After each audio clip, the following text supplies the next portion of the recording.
ভাবির ওই তেদর ভাইকে আমি কিছুতেই বিয়ে করব না ভাইয়া। কেন করবি না? আমার ভাইয়ের কি দোষ কোন যে বিয়ে করবি না তুই? তোর সাত রাজার কপাল আমার ভাই তোকে পছন্দ করছে, নইলে তোর মতো মায়ারে কোন সুপুরুষ বিয়ে করবে? আমার ভাই লাখে একটা। প্রিয়ন্তী, থামবা তুমি। আমার ভাই, আমার ভাই করো না তো। আমার বোনও কম কিসে? আমার বোন যদি কমই হতো তাহলে কি আর তোমার ভাই এভাবে পেছন পড়ে থাকতো? তুমি কথা বলবা নয়ন। তোমার বোনরে বোঝাও আমি রান্না করতে গেলাম। মাথা আমার খারাপ করেরো না দুই ভাই বোন মিলে। প্রিয়ন্তীর রান্নাঘরে চলে গেল। অয়ন বসে রইল বারান্দায় রাখা ব্রেঞ্চের ওপর। পাশেই ছোট বোন অনু বসে রয়েছে। চোখ মুখ অসম্ভব বিরক্তির রেশ, দু হাত কোমরে রেখে মুখ ফলিয়ে বসে আছে। মাথার দুপাশে লম্বা চুলগুলো বেনি করে দুভাঁজ করে রেখেছে। পায়ের পাতা পাতা লম্বা স্কার্টটা গোলাপি রঙের স্কার্ট এর সাথে মিলিয়ে কালো ঢোলা গেঞ্জি পরেছে।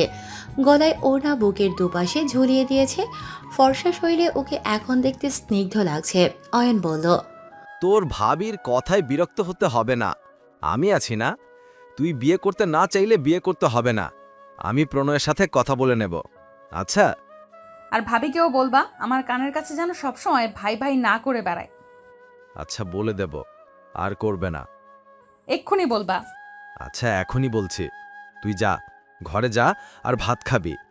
কিছু বললেই খাওয়া দাওয়া বন্ধ কেন করতে হবে? অনু ভাইয়ের আদর পেয়ে আর আহ্লাদে আটখানা হয়ে ভাইয়ের কাছে গিয়ে ভাইয়ের বুকে সেটে গেল। অয়ন মাথায় হাত বুলিয়ে দিয়ে বলল, দেখ না প্রান্তিক কি করছে। ওকে সাথে নিয়ে খাবারটা খেয়ে নে, নইলে দেখবি তোর ভাবি আর ও রেগে বসে আছে। যাচ্ছি। খাবারটা শেষ করে অনু প্রান্তিককে নিয়ে বের হলো বাড়ি থেকে। একটু পুরো পাড়াটা ঘুরে আসবে সে। প্রান্তিক তার ভাইয়ের 2 বছরের ছেলে। এই তিনজনকে নিয়েই ওর বেঁচে থাকা। জন্মের পর বাবা আর বছর দুয়েক আগে মা ওকে ছেড়ে চিরকালের জন্য দূরে চলে গেছে। প্রান্তিককে নিয়ে বের হয়ে প্রথমে সিদ্ধান্ত নিল আজ যাবে নয়নাদের পাড়ায়। এই তো সামনের গ্রামটাতেই নয়নাদের বাড়ি। কিছু পথ যাওয়ার পরে পথ আটকে দাঁড়ালো প্রণয়। এসেই প্রান্তিককে কোলে তুলে নিল, গালে চুমু দিয়ে বলল, কোথায় যাওয়া হচ্ছে আমার মামাটার? ফুপির সাথে যাই। তা আপনার ফুপি কই যায়? প্রান্তিক আর বলে না। প্রণয় ওকে কোলে রেখেই অনুর দিকে চায়, থমকে বলে, কই যাচ্ছিস এই সন্ধ্যাবেলায়? অনুও তেরা গলায় বলে, যেই হানে মন চাই হেই হানে যাই, তোর কি? প্রণয় ওর মুখের দিকে চোখ রেখে কট মঠিয়ে বলে। বেয়াদবি করবি না পাখি, সোজা বাড়ি যাবি। অনুও ওর চোখে চোখ রেখে বলে, তোর কথা আমি কেন শুনবো? শুনবি? কেন শুনবি তা আমি জানাতে বাধ্য নই। শুনবো না। প্রণয় ওর মাথায় চাটি মারতেই অনু কেঁদে ফেলল। প্রণয় ব্যঙ্গ করে বলল, এইটুকুতেই কেঁদে ফেললি? আর ও তো ব্যথা দেওয়া বাদই রেখেছি।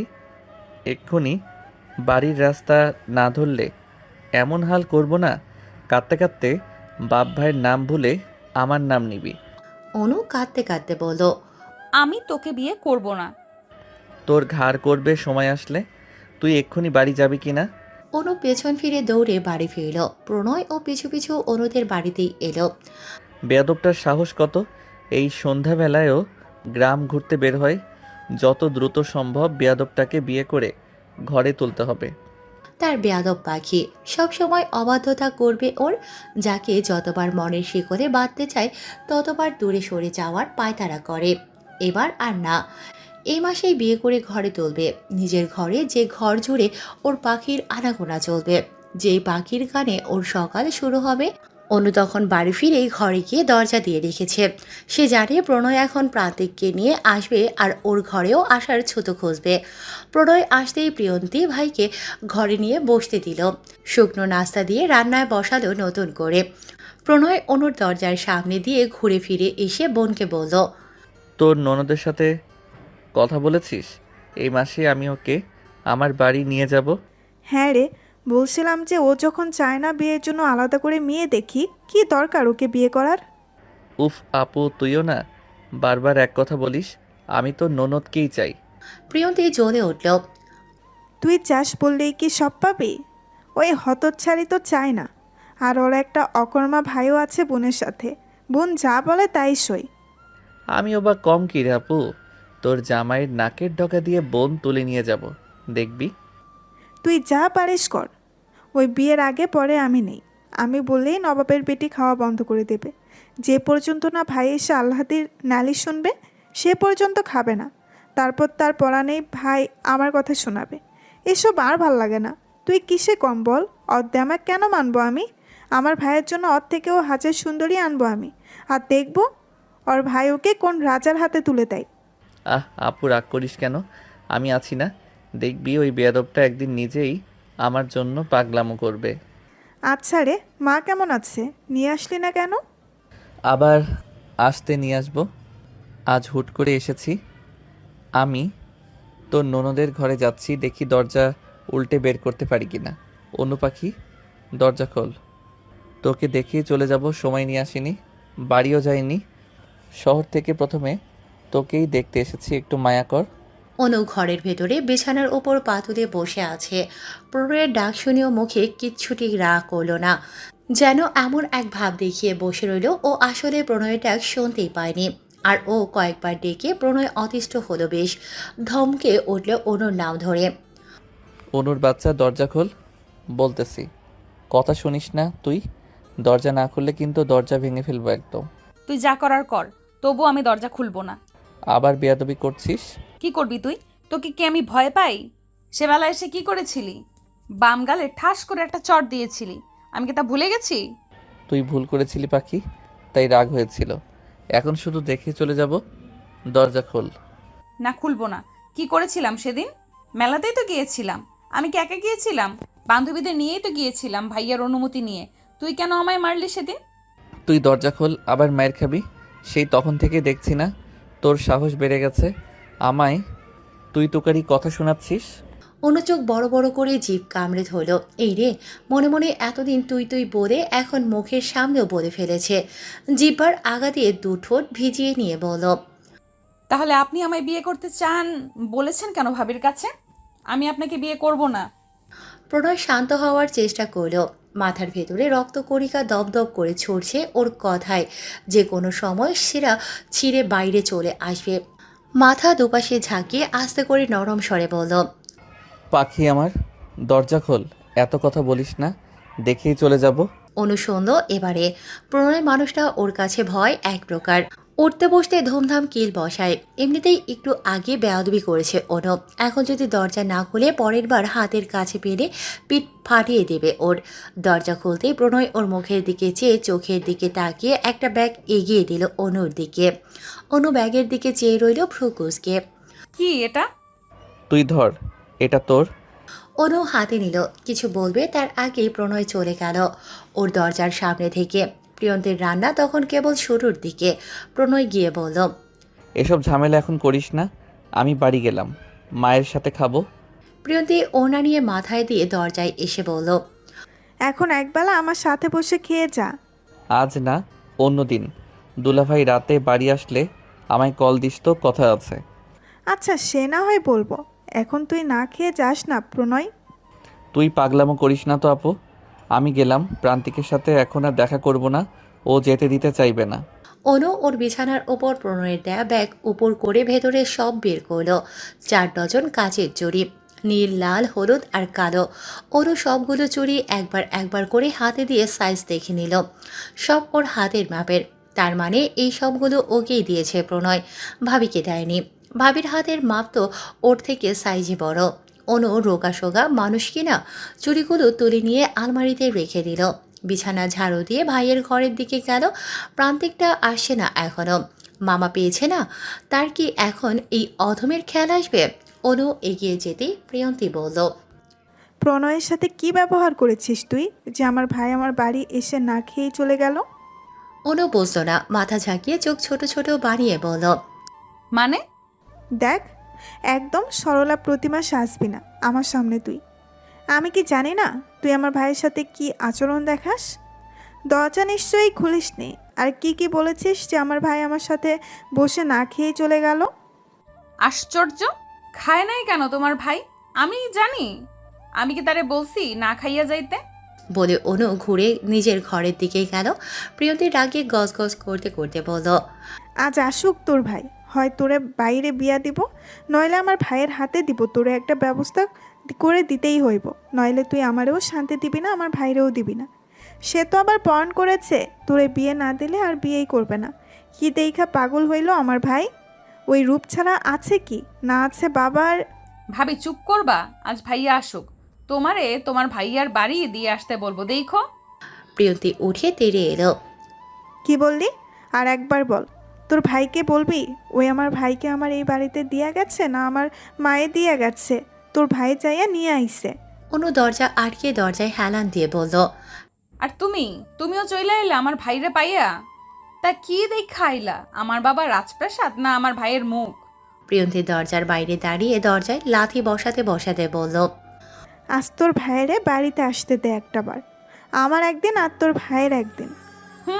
তুমি যাও এখন। প্রান্তিক কাঁদে, শোনো না? কান আছে আমার, কালই তোরে বিয়া দিয়া দিমু, দেখবি তুই।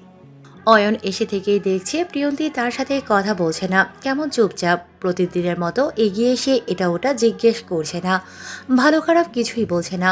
বিকেলের জন্য কি রাগ করে বসে আছে নাকি? কি হয়েছে প্রিয়ন্তী, কথা বলো না যে? প্রিয়ন্তী গিয়ে ভাত বাড়তে শুরু করে দিল। তোমার বোনকেও ডাকো, সেও খায়নি। অয়নের কপালে ভাঁজ পড়ল, আবার কি জন্য খাচ্ছে না। প্রিয়ন্তীকে না বলে অনুর ঘরে গেল, দরজা খোলা রেখেছে মেয়েটা। তবে ভেতরে না গিয়ে বাইরে থেকেই ডাকল। অনু, খাবি আয়। অনু ভাইয়ের ডাকে মুখ ফুলিয়ে বলল। যাব না, খাবো না।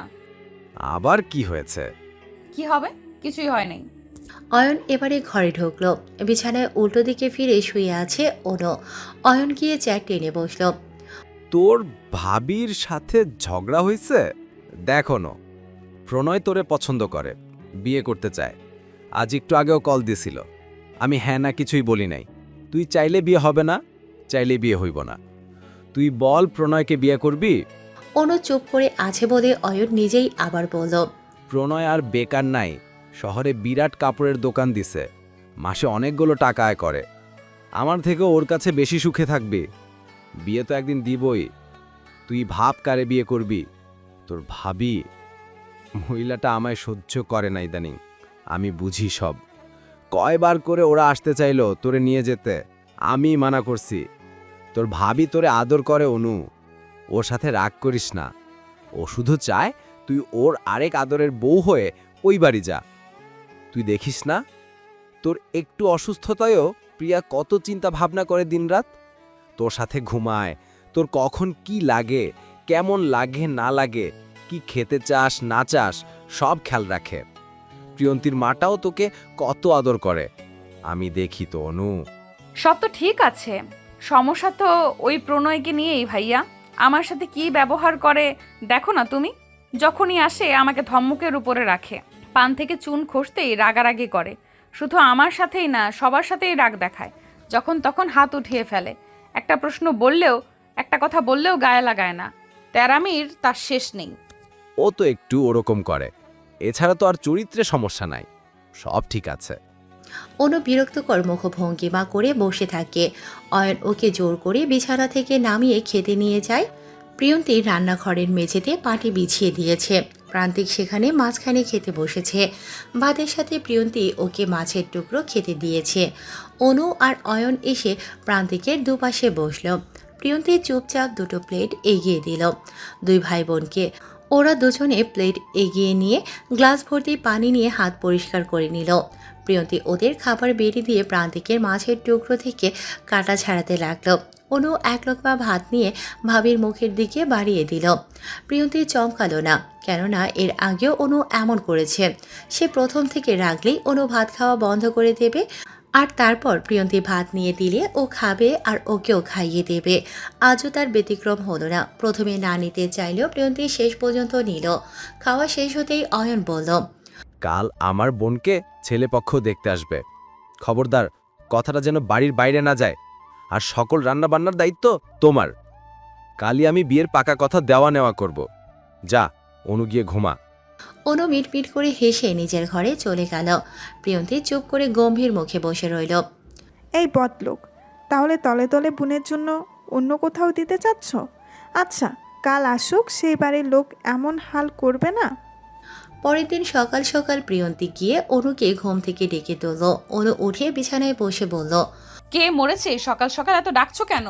তোর ভাই কাল রাতে কি বলল মনে নেই? ভুলে গেলি? আজ তোকে দেখতে আসবে, ঘর বাড়ি সাফ করতে হবে। চল কাজে লেগে পড়ি, আবার রান্নাও করতে হবে। অনু বুঝলো না ঘর বাড়ি তো পরিষ্কার করেই রাখা আছে। প্রতিদিন বিকেলে অনু সবগুলো রুম পরিষ্কার করে, তবুও ভাবি যখন বলছে হেল্প করতেই হবে। সবগুলো রুমের কাপড় তুলে প্রিয়ন্তী বালতিতে ভিজিয়ে রাখলো। জানালার পর্দা থেকে বিছানার চাদর পর্যন্ত বাড়ির সামনের বিশাল উঠোন ঝাড়ু দিয়ে একপাশে ময়লা স্তূপ করে রাখলো। অনু বুঝলো না এসব করতেই যদি দুপুর হয়ে যায় তাহলে রান্না করবে কখন। প্রিয়ন্তী 11টার দিকে বলল, আমি ভিজিয়ে রাখা কাপড়গুলো পরিষ্কার করি, আর তুই গিয়ে রান্নাটা শেষ কর প্লিজ। অনু শুনল, নিজেই গিয়ে সমস্ত রান্না করলো। প্রিয়ন্তী আর নতুন চাদর পর্দা দিয়ে ঘর সাজালো না। ও চায় আসল ছেলের বাড়ি থেকে মানুষ এসে যেন বাড়িঘর দেখে তাদের পছন্দ না হয়, সব যেন এলোমেলো দেখায়। যে মেয়ে রান্না করবে সেই মেয়ে যেন রান্নাবান্নার কাজে অদক্ষ হয়। তাই তো চালাকি করে অনুকেই রান্না করতে দিয়েছে। ওর রান্না শেষ হলো দুপুরের ঠিক আজানের সময়। প্রিয়ন্তী চুপি চুপি গিয়ে সবগুলো খাবারই লবণ মিশিয়ে দিয়ে এলো বেশি করে। অয়ন এসেছে দুপুরে, বোন তার রান্না করছে। এদিকে ওরা আসবে এখন, নামাজ শেষ করে বের হবে বলেছে। অয়ন ঘরবাড়ির এ অবস্থা দেখে বলল, প্রিয়ন্তী, এরকম কেন রেখেছ? নতুন চাদর বিছিয়ে দাও। জানালার পর্দা কই? সোফার কাভার কই? সব ধুয়ে দিয়েছি, নতুনগুলো কই রেখেছি পাচ্ছি না। সে কি, কই রেখেছ? আর আজ এসব পরিষ্কারই বা কেন করেছ? সব তো ঠিকই ছিল। আহা, এত ভেবো না তুমি। যারা দেখতে আসছে আমার ননদকে দেখেই বিয়ের কথা আগাবে। বাড়ির যা অবস্থা, থাকুক না কেন, একদিন চিন্তা করো না। ওকে দ্রুত তৈরি করে দাও, ওরা আসছে। প্রান্তিক তার ফুপির রুমে বসেছিল। তার মা তার ফুপিকে শাড়ি পরিয়ে দিয়েছে। প্রান্তিক চিপস খেতে খেতে প্রণয়ের গলার স্বর শুনেই দৌড়ে বের হয়ে এলো। প্রিয়ন্তী শাড়ি পরানোর হাত থামিয়ে ঠিক করে শোনার চেষ্টা করলো কারা এসেছে। বাইরে গিয়ে দেখলো ওর মা আর ভাই এসেছে। হায় আল্লাহ! প্রিয়ন্তী এবার অনুর মুখের দিকে চেয়ে আবার বাইরে চাইল। অয়নের হাতে প্রণয় মিষ্টি আর ফলমূলের প্যাকেট দিয়েছে। প্রান্তিকের হাতে দিয়েছে চকলেট বক্স। সে ওগুলো পেয়ে বেজায় খুশি, দৌড়ে মামার কাছে এলো। প্রিয়ন্তীর মা এসে প্রিয়ন্তীর সামনে দাঁড়িয়ে বলল, কই রে, আমার ছেলের বউ কই? এভাবে সামনে দাঁড়িয়ে আছিস কেন? সর। প্রিয়ন্তী একপাশে দাঁড়িয়ে অয়নের দিকে চাইল। ওকে তো বলেনি যে প্রণয় দেখতে আসবে, তাহলে ভং করার কি ছিল? এখনও যা করে রেখেছে, এসব কি হবে? প্রণয়ের মা পহেলিকা অনুর মুখে হাত দিয়ে থুতনি ধরে চুমু খেলেন। অনু বিছানায় বসে আছে, তার অস্বস্তি লাগছে। যদিও প্রহেলিকা বেগমকে আগে থেকেই চেনে, তবুও খুব কম মেলামেশা হয়েছে ওর। প্রহেলিকার সাথে আনা ব্যাগ থেকে একটি স্বর্ণের আংটি বের করে ও ডান হাতের অনামিকা আঙুলে পরিয়ে দিল। অনু পুরোটা সময় ঝড় বস্তুর মতো বসে রইল একভাবে। প্রহেলিকা স্মিত হেসে বলল, কেমন আছে আম্মাটা? অনু একটু চমকে উঠল। এতটা সময় যে সে প্রণয়কে নিয়েই ভাবছিল। এবার আমতা আমতা করে বলল, জি আন্টি, ভালো। আচ্ছা। এই প্রিয়ন্তী, তুই ওকে এই গরমে শাড়ি কেন পরতে দিয়েছিস? আরে আমরা কি বাইরের কেউ যে সেজে গুজে দেখাতে হবে? প্রিয়ন্তী ফুলে ফেপে উঠল ভেতর ভেতর। অয়ন্ত তাকে বলেনি যে কারা দেখতে আসবে, শুধু বলেছে আগামীকাল ছেলেপক্ষ আসবে। মেয়ে দেখার ঝামেলায় আর গেলেন না প্রহেলিকা। অয়ন প্রিয়ন্তী আর অনুকে তাড়া দিল খাবার সাজাতে। আজ টেবিল সেট করা হয়েছে। প্রণয় আর প্রান্তিক আগে আগে বসলো। অয়নও পাশেই বসে এটা ওটা কথা বলল। প্রহেলিকা মেয়ের বাড়ি এসেছে বলে পরে খাবেন বললেন, কিন্তু অয়ন একসাথেই বসতে বলল। অনু প্রণয়ের সামনে আসতে চাইল না, তাই ওকে আর জোর করেনি প্রিয়ন্তী। বিয়েতে যে রাজি হয়েছে এই অনেক। খাবার সাজিয়ে দিতে গিয়ে প্রিয়ন্তী বারবার শুকনো ঢোক গেল। খাবারের স্বাদ নষ্ট করে ফেলেছে যে নিজ হাতে। অয়ন ভালো করেই ধরে ফেলবে এরকম বিষাদ খাবার অনু রান্না করবে না। ওর রান্নার হাত খুব ভালো। সবাইকে খাবার দিয়ে ও টেবিলের পাশেই দাঁড়িয়ে রইল। অয়ন সবার আগে মুখে দিতে চোখ মুখ কুঁচকে ফেলল। এ কি রান্নার বাহার! ওর মুখের এক্সপ্রেশন প্রিয়ন্তী বুঝল। কাঁদো কাঁদো মুখটাতে জোর করে হাসি আনার চেষ্টা চালিয়ে বলল, ওই আসলে হয়েছে কি, চা করতে গিয়ে তাকের উপর থেকে চিনির বয়াম নিতে গিয়ে সব চিনি খাবারে পড়ছিল। ততক্ষণে ওদের তিনজনের অবস্থাও একই রকম, কেউ আর খেতে পারল না। প্রিয়ন্তীর দিকে তাকিয়ে ওর বেহাল অবস্থা বিবেচনা করে কেউ আর খাবার নিয়ে কথা তুলল না। প্রিয়ন্তী প্রথমে লবণ দিয়েছিল খাবারে, পরে কী করবে ভাবতে ভাবতে চিনি দিয়ে সামনে এনেছে, এতে যদি তেতোভাব কমে। প্রণয় আর প্রহেলিকা বিয়ের দিন তারিখ ঠিক করে চলে যায়। সেদিন আর প্রণয় অনুর সাথে দেখা করার সুযোগ পায় না। দেখবে কিভাবে, তার সামনে তো মহারানী আসলোই না। আশ্চর্য লাগে, বিয়েটা হোক, দিনটা চোখের পাতায় নিয়ে ঘুরবে। প্রণয় বলেছিলাম যে বিয়ের আর আছে 4 দিন, শুক্রবার আসতে দেরি নেই। তুই আজকে তোর মামাদের বাড়ি দাওয়াত দিয়ে আয়। প্রণয় তখন খেতে বসেছে, মায়ের কথা শুনে বিরক্তি স্বরে বলল, আমি ওই বাড়ি যাব না মা, তোমার ভাইয়ের বাড়ি তুমি যাও। দেখ বাবা, তোর বাবা নেই, বিয়ের দাওয়াত তো দিতে হবে। সে দাওয়াত নিয়ে কে দৌড়ঝাঁপ করবে? তোকেই করতে হবে। তোর মামার বাড়ি যেতে সমস্যা কি? প্রণয় পেট রেখে উঠে বলল, সমস্যার কথা তুমি জানো মা, আমি এক কথা কতবার বলবো? আহা, আগে কথা ধরে বসে আছিস কেন? তখন কি আর তোর মামা মন থেকে ওই ব্যবহার আচরণ করেছে? যেভাবে করুক না কেন মা, তুমি বোঝার চেষ্টা করো একবার। মামিও আমায় সহ্য করতে পারে না। আমি কেন যাব ওই মামার বাড়ি, তাও আমার বিয়ের দাওয়াত নিয়ে? তোমার ভাই তুমি যাও, নইলে তোমার মেয়ে আর মেয়ে জামাইকে পাঠাও। উফ, এখনো ওসব বলছিস? তো কি বলবো?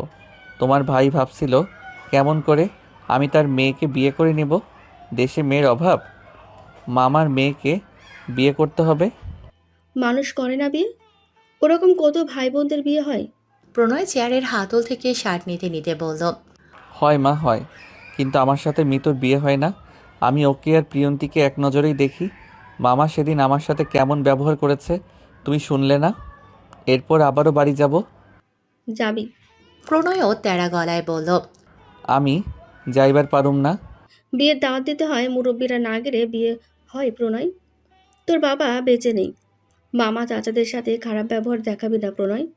প্রণয় মায়ের সাথে খুব একটা তর্ক করে না। মাকে সে প্রচুর ভালোবাসে। ও জানে মা চায় তার ভাই বোনদের সাথে তার সম্পর্ক অটুট থাকুক। প্রণয় অবশেষে বলল, আগামীকাল সকাল সকাল তুমি আমি যাব নানুর বাড়ির দাওয়াত দিতে। অনু, নে ধর, প্রণয় কি বলবে? অনু লজ্জা পায়, সাথে ভয়ও হয় মন মাঝারে। এই সময় আবার প্রণয় তাকে কি বলবে? আর একদিন পর বিয়ে, আগামীকাল হলুদ দেয়া হবে। বাড়িতে ওর খালারা ফুপিরা এসেছে। এত মানুষের মাঝে নাকি ও প্রণয়ের সাথে কথা বলবে, তাও আবার এই প্রণয়ের সাথে যে একদম অনুকে সহ্য করতে পারে না। অনু বিরক্ত হয়ে একটু দূরে গেল, মোবাইল কানে চেপে ধরে। বলুন। বিয়ের বেনারসি কি রঙের নিবি? মা একটা লাল কিনেছে, তোর লাল পছন্দ? অনু হ্যাঁ না কিছুই বলল না। প্রণয়ের সাথে ওর সম্পর্ক সাপে নেওলে। প্রণয় যেমন সব ভুলে সংকোচহীন কথা বলে, অনু তা পারে না। ওকে চুপ থাকতে দেখে প্রণয়ের রাগ হলো। ও চাইছিল না অনুকে বিয়ের এই কয়দিন বকাঝকা করতে। তবে ধৈর্যের বাঁধ ভাঙল যখন মিনিট 10 পরও অনুর উত্তর পেল না। আশ্চর্য, অনুকে মোবাইল কানে রেখে অনু অন্য কাজ করছে নাকি মজা নিচ্ছে? প্রণয় ধমকে উঠল, কথা বলছিস না কেন? মোবাইল হাতে নিয়ে কি ঘুমিয়ে পড়েছিস? বিয়ের আগ মুহূর্ত পর্যন্ত ঘুমাবি বলে সিদ্ধান্ত নিয়েছিস? আশ্চর্য। অনু কেঁপে উঠল ধমকের শব্দে। এ কি মানুষ রে বাবা! বিয়ের আগের দিন ও হবু বউকে ধমকায়। এ ছেলে কিনা ওর স্বামী হবে, যার সাথে সারা জীবন থাকতে হবে। অসহ্য। অনু আচমকা কি ভেবে কাঁদা শুরু করে দিল। প্রণয় ওপাশে বিরক্ত হয়ে কল কেটে দিল। এই মেয়ে মানুষ হবে কবে? এদিকে অনুর কান্না দেখে বাড়ির সকলে এগিয়ে এলো। কি হয়েছে কি হয়েছে জিজ্ঞেস করাতেও সবাইকে বলল না কি হয়েছে। ও নিজেও বুঝলো না ওর আসলে হয়েছে কি, শুধু জানে অসহ্য লাগছে। অয়ন এসে প্রিয়ন্তীকে জিজ্ঞেস করলো। তোমার ভাই আবার বকেছে আমার বোনকে? প্রিয়ন্তী কাজ করতে করতে অতিষ্ঠ হয়ে জবাব দিল। আমার ভাইয়ের খেয়ে কাজ নাই? তাহলে ও শুধু শুধু কাঁদবে কেন? প্রিয়ন্তী কিছু না বলে বের হয়ে গেল অন্য কাজে। অনু এসে ভাইয়ের কাছে আবার নালিশ জানালো। প্রণয় তাকে আজও ধমকেছে। অয়ন বোনের গায়ে হলুদের অনুষ্ঠান করবে নিজ বাড়ির উঠোনে। একপাশে প্যান্ডেল সাজানো হয়েছে, তাই পুরো বাড়িতে লাল নীল মরিচবাতি লাগিয়েছে, যা রাত হতেই আলো দিয়ে পরিবেশ উজ্জ্বল করে রাখছে। অনুকে হলুদের জন্য সাজানো হচ্ছে। পরনে হলুদ সিল্কের শাড়ি আর হাতে পায়ে গায়ে হলুদের গাঁদা ফুলের সাজসজ্জা। চোখে হালকা কাজল আর ঠোঁটে লাল লিপস্টিক তার সৌন্দর্য আরও ফুটিয়ে তুলেছে। মাথার চুল খোপা করে গাঁদা ফুলের মালা পেঁচিয়ে দেওয়া হয়েছে, যা তাকে একদম সোনার বরণ মেয়ে করে তুলেছে। উঠোন জুড়ে আত্মীয় স্বজন বন্ধু বান্ধবের হই হুল্লোড়। কেউ হাসছে, কেউ হাততালি দিচ্ছে, আবার কেউ গানের তালে তালে নাচে। বড়রা অনুকে নিয়ে এসে প্যান্ডেলে বসালো। সকলে একে একে গায়ে হলুদ মাখিয়ে দিচ্ছে আর আশীর্বাদ করছে সুখী হওয়ার জন্য। পাশেই দাঁড়িয়ে আছে অয়ন। বোনের উজ্জ্বল হাসি দেখে তার চোখে ভালোবাসা আর আবেগের মিশ্রণ। রাত বাড়ার সঙ্গে সঙ্গে প্যান্ডেলের আলো, হাসির রোল আর বিয়ের সানাইয়ে ওঠানটা যেন এক স্বপ্নময় আনন্দের জায়গায় পরিণত হয়েছে। অয়নের মনে পড়ে গেল মা বাবার মুখটা। আজ যদি তারা বেঁচে থাকতেন, হয়তো অয়ন যা ব্যবস্থা করেছে তার চেয়েও ভালো করতে পারতেন। অয়ন সব সময় চেষ্টা করে তার বোনকে সবচেয়ে ভালোটা দিতে। ও নিজ মনেই প্রশ্ন করে, ও কি বোনের বাবার অপূর্ণতা পূরণ করতে পারছে? ছোট অনুর বিয়ে। অয়ন নিজ ভাবনায় ডুবেছিল বলে প্রিয়ন্তীকে খেয়াল করেনি।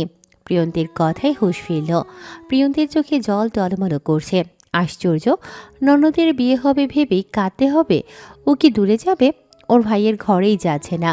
মেয়ে জাতিকে বোঝা কষ্টকর। চলো, তুমি হলুদ লাগাবে না? অয়ন ঢোক গেলে বলল, লাগাবো? তুমি লাগাবে না? আমি লাগিয়েছি, তুমি বাতাচ্ছ। অয়ন হেঁটে বোনের পাশে বসে হলুদের বাটি থেকে হলুদ তুলে কপালে লাগিয়ে দিল। অনু ওকে জড়িয়ে ধরে ঝরঝর করে কেঁদে দিল। অয়নের বুকটাও কেঁপে উঠল, তবে নিজেকে শক্ত রাখার চেষ্টা করল। আর যাই হোক, পুরুষ মানুষদের সবার সম্মুখে কান্না করা নিষিদ্ধ। সেই তখন থেকেই অনু কাছে চোখের পানি নাকের পানি এক করে। ওর বড় খালার মেয়ে শুভা এসে কানে কানে বলল, বাড়ির পেছনে চল। অনু কিছু না বলে শুভার মুখের দিকে চেয়ে রইল। বুঝতে চেষ্টা করল এই এত রাতে ও বাড়ির পেছনে যাবে কি মরতে। শুভা ওকে হাত ধরে টেনে তুলল। ফোপাতে ফোপাতে ওর সাথে হাঁটল অনু। এ কি, এখানে আনলি কেন? প্রণয় ভাই এসেছে, দেখা করতে চেয়েছে, তাই আনলাম। ওই যে ভাইয়া। আচ্ছা, আমি গেলাম। অনু একটু দূরে প্রণয়কে দেখেই আতকে চোখ বড় বড় করে তাকালো। আয় হায়, এই শুভাটা ওকে এজন্য এখানে এনেছে এই রাতের বেলা? প্রণয় কেন এসেছে এখন? আজ বাদে কাল বিয়ে, তবুও প্রণয়কে ভয় পায় অনু। ভাবা যায় প্রণয় এগিয়ে এলো। অনুর সামনে দাঁড়িয়ে মিষ্টি একটা হাসি দিয়ে জিজ্ঞেস করলো, ভয় পাচ্ছিস কেন আমাকে? অনু চোখ মুখ শক্ত রাখার চেষ্টা চালালো। সফল হলো কিনা বুঝতে পারল না। জিহ্বার আগা দিয়ে ঠোঁট ভেজানোর প্রয়াস চালিয়ে বলল, বাবা, ভয় কেন করবে? আপনি কি বাঘ না ভাল্লুক? প্রণয় সাদা পাঞ্জাবির কলার দুই হাত দিয়ে ঠিক করতে করতে ঠোঁট উল্টে বলল, আসলেই তাই, ভয় কেন করবি? এখন এদিকে আয়, হলুদ লাগাই। অনু চমকে তাকালো। প্রণয়ের গায়ে হলুদের দাগ নেই, অথচ ভাবি বলেছিল ও বাড়িতেও হলুদ লাগানো হচ্ছে। ওর চোখের চাহনিতে প্রণয় বুঝি বুঝলো ব্যাপারটা, নিজেই বলল, হলুদ আমাকে কেউ লাগাতে পারিনি, আমি লাগাতে দেইনি। ওসব আমার পছন্দ না, কিন্তু তুই লাগিয়ে দিবি। আয়। প্রণয় ওর দিকেই চেয়েছিল পুরোটার সময়। ওকে আজ দেখতে এত সুন্দর কেন লাগছে? হলুদের ফুলকন্যা বলে প্রণয়ের ঘোর লেগে গেল। ওকে পরখ করতে করতে বলল, তুই নিজেই একটা হলুদ রং পাখি, এদিকে আয়, মিশিয়ে দেই। বলেই অনুর বাহু খপ করে ধরে টেনে আনলো নিজের দিকে। অনু হক চকিয়ে উঠল। এই প্রথম প্রণয়ের এত কাছে চলে এসেছে ও। ব্যাপারটা নিয়ে মন মাঝারে উত্তাল ঢেউ বয়ে উঠল। যেন কেউ জানি ওর ভয় হলো, যদি কেউ চলে আসে এদিকে, এভাবে দেখে কি মনে করবে সবাই। কেউ আসবে না, সবাই ব্যস্ত। অনু। অনু প্রণয়ের কথায় ফিরে যায় প্রণয়ের দিকে। ওর চোখে চোখ পড়তেই হুট করে লজ্জারা চেপে বসে ওর সর্বাঙ্গে। প্রণয় ততক্ষণে বাহু ছেড়ে দু হাতে ওর কোমর জড়িয়ে ধরেছে শাড়ি ভেদ করে। অনুর সর্বশরীর কেঁপে উঠল প্রণয়ের স্পর্শে। চোখ স্বাভাবিকভাবেই বড় হয়ে গেল। প্রণয় সময় ব্যয় করল না, খুবই কাছে এসে দুগাল ওর গালের সাথে চেপে ধরল। অনুর শ্বাস বন্ধ হয়ে এলো। বুকের মাঝে কেউ ঢিপ ঢিপ করে হাতুড়ি পেটালো। কিছু বলার ভাষা অনু হারিয়ে ফেলল। প্রণয় দুগালে একইভাবে হলুদ লাগিয়ে নিল।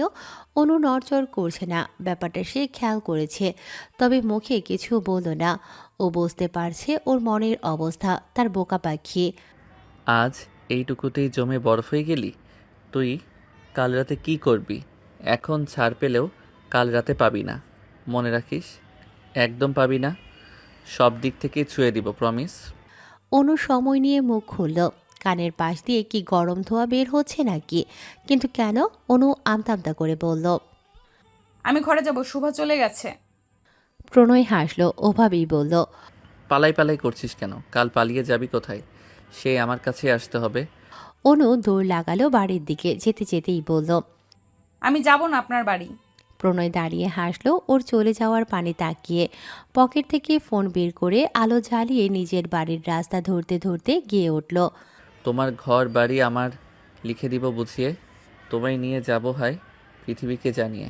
আমার গরুর গাড়িতে বউ সাজিয়ে, তুত্তুর তুত্তুর তুত্তুর তুত্তুর সানাই বাজিয়ে। আরে যাব তোমায় শ্বশুর বাড়ি নিয়ে, আরে যাবে তোমায় শ্বশুর বাড়ি নিয়ে। আজ সকাল থেকেই প্রণয়দের বাড়ির চিত্র অন্যরকম অন্য দিনের তুলনায়। প্রণয় বছরখানেক আগে ঢাকায় চাচার সাহায্য নিয়ে কাপড়ের দোকান দিয়েছে। মাসের পর মাস ওখানেই থাকতে হয়, ব্যবসা সামলাতে হয় তার একার। গ্রামে আসে মাঝে মাঝে, মা বোন গ্রামেই থাকে। এছাড়াও তার প্রিয় শখের নারীর আবাসও এখানেই, এই মেদিনীপুরে। বাবার রেখে যাওয়া জমি জমারও অভাব নেই। বিশাল জমির উপরে ঘর উঠিয়েছে ইট দিয়ে। বলা যায় এই গ্রামে এখন প্রণয়ের সংসারের অবস্থাই বেশি সচ্ছল। 3টে বেডরুম, একটা বসার রুম আর কিচেন রুম রয়েছে প্রণয়ের। ওর আর ভাই নেই, বোনটারও বিয়ে হয়ে গেছে, তাই আপাতত বাড়ি একতলা কমপ্লিট করেছে, বাকিটা পরে ধীরে ধীরে করা যাবে। অয়ন আর প্রিয়ন্তীর বিয়েটা এভাবে ধুমধাম করে করা হয়নি, তখন পরিস্থিতি এমন ছিল না। আর ওরাও প্রিয়ন্তী আর অয়নের 3 বছরের সম্পর্ক মানতে চাচ্ছিল না, যার ফলস্বরূপ একদিন অয়ন এসে প্রিয়ন্তীকে নিজের সাথে করে নিয়ে চলে গেল কাউকে না জানিয়ে। পরের দিন খবর এলো দুজনে বিয়ে করে নিছে। পহেলিকা মেয়ের সাথে অভিমান করে 7 মাস কথা বলা বন্ধ করে রেখেছিলেন, কিন্তু মেয়েকে আর ভুলতে পারলেন না, তাই মেনে নিলেন। এই যে আজ প্রণয়ের বিয়ে, বাড়িতে এত আত্মীয় স্বজন এসেছে, অথচ ভাইয়ের বিয়ের দিন বোন নেই, আসবে কি করে? ওদিকে কে সামলাবে? এ কি, প্রিয়ন্তীর শ্বশুর শাশুড়ি আছে যে তারা সব সামলাবে? তবে অনয় বলেছে বিয়ে শেষ হলে প্রণয় আর অনুর সাথে প্রিয়ন্তীও বাসায় যাবে। এদিকে ওর খালা ফুপুরা মামিরা মিলে সামলাবে, আর পরের দিন তো এমনিতেই এ বাড়ি থেকে সবাই ও বাড়ি যাবে, তখন না হয় আসবে। প্রণয়ের মামারা চাচারা খালারা এসেছে, তাদের ছেলে ছেলের বউ মেয়ে মেয়ের জামাইরা এসেছে। সকাল সকাল উঠে সবগুলো প্রণয়ের বিয়ের গাড়ি সাজাতে ব্যস্ত হয়েছে। মাসখানেক আগে প্রণয় নিজেই একটা প্রাইভেট কার কিনেছে, সব সময় তাকে যাতায়াত করতে হয়, তাই টাকা হাতে হতেই কিনে ফেলেছে। বাচ্চারা সেখানেই দৌড়ঝাঁপ করছে। প্রণয়ের বড় চাচাতো ভাইয়ের বউরা ওকে গোসল দেওয়াতে নিয়ে গেল। সবগুলো ভাই মিলে গোসল করিয়ে দিল। এরপর প্রণয়ের মায়ের রুমে মেঝেতে এক থাবা চাল রেখে তার উপর পাটি বিছিয়ে বসতে দিল।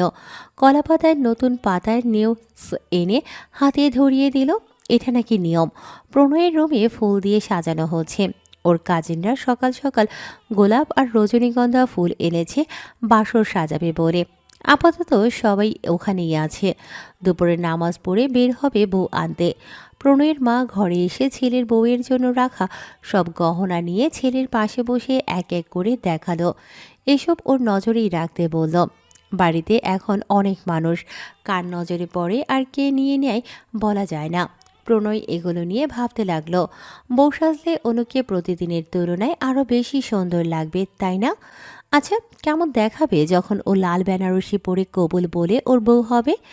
যখন রাতে প্রণয়ের ঘরে আসার অপেক্ষায় অনু বিছানায় ঘোমটা দিয়ে বসে রইবে, ভাবতে বুকের ভেতর শীতল স্রোত বয়ে গেল। ওর কানের কাছে এসে বন্ধুরা নানা রকম বাণী শোনাতে লাগলো। প্রণয় শুধু মুখে হাসি ঝুলিয়ে বসে রইল, মুখে কিছুই বলল না, শুধু প্রহর গুনে চলল কখন বর বেশি গিয়ে বউ আনবে। অনুর গায়ে সবুজ রঙের সিল্কের কাতান শাড়ি জড়ানো, ওর পাশে শোভাসহ আরও অনেক কাজিন সমাজ বসে রয়েছে। অনুর 2 হাত ভর্তি লাল মেহেদি দেয়া হয়েছে, সেগুলোই শুকানো হচ্ছে 2 হাত মেলে ধরে।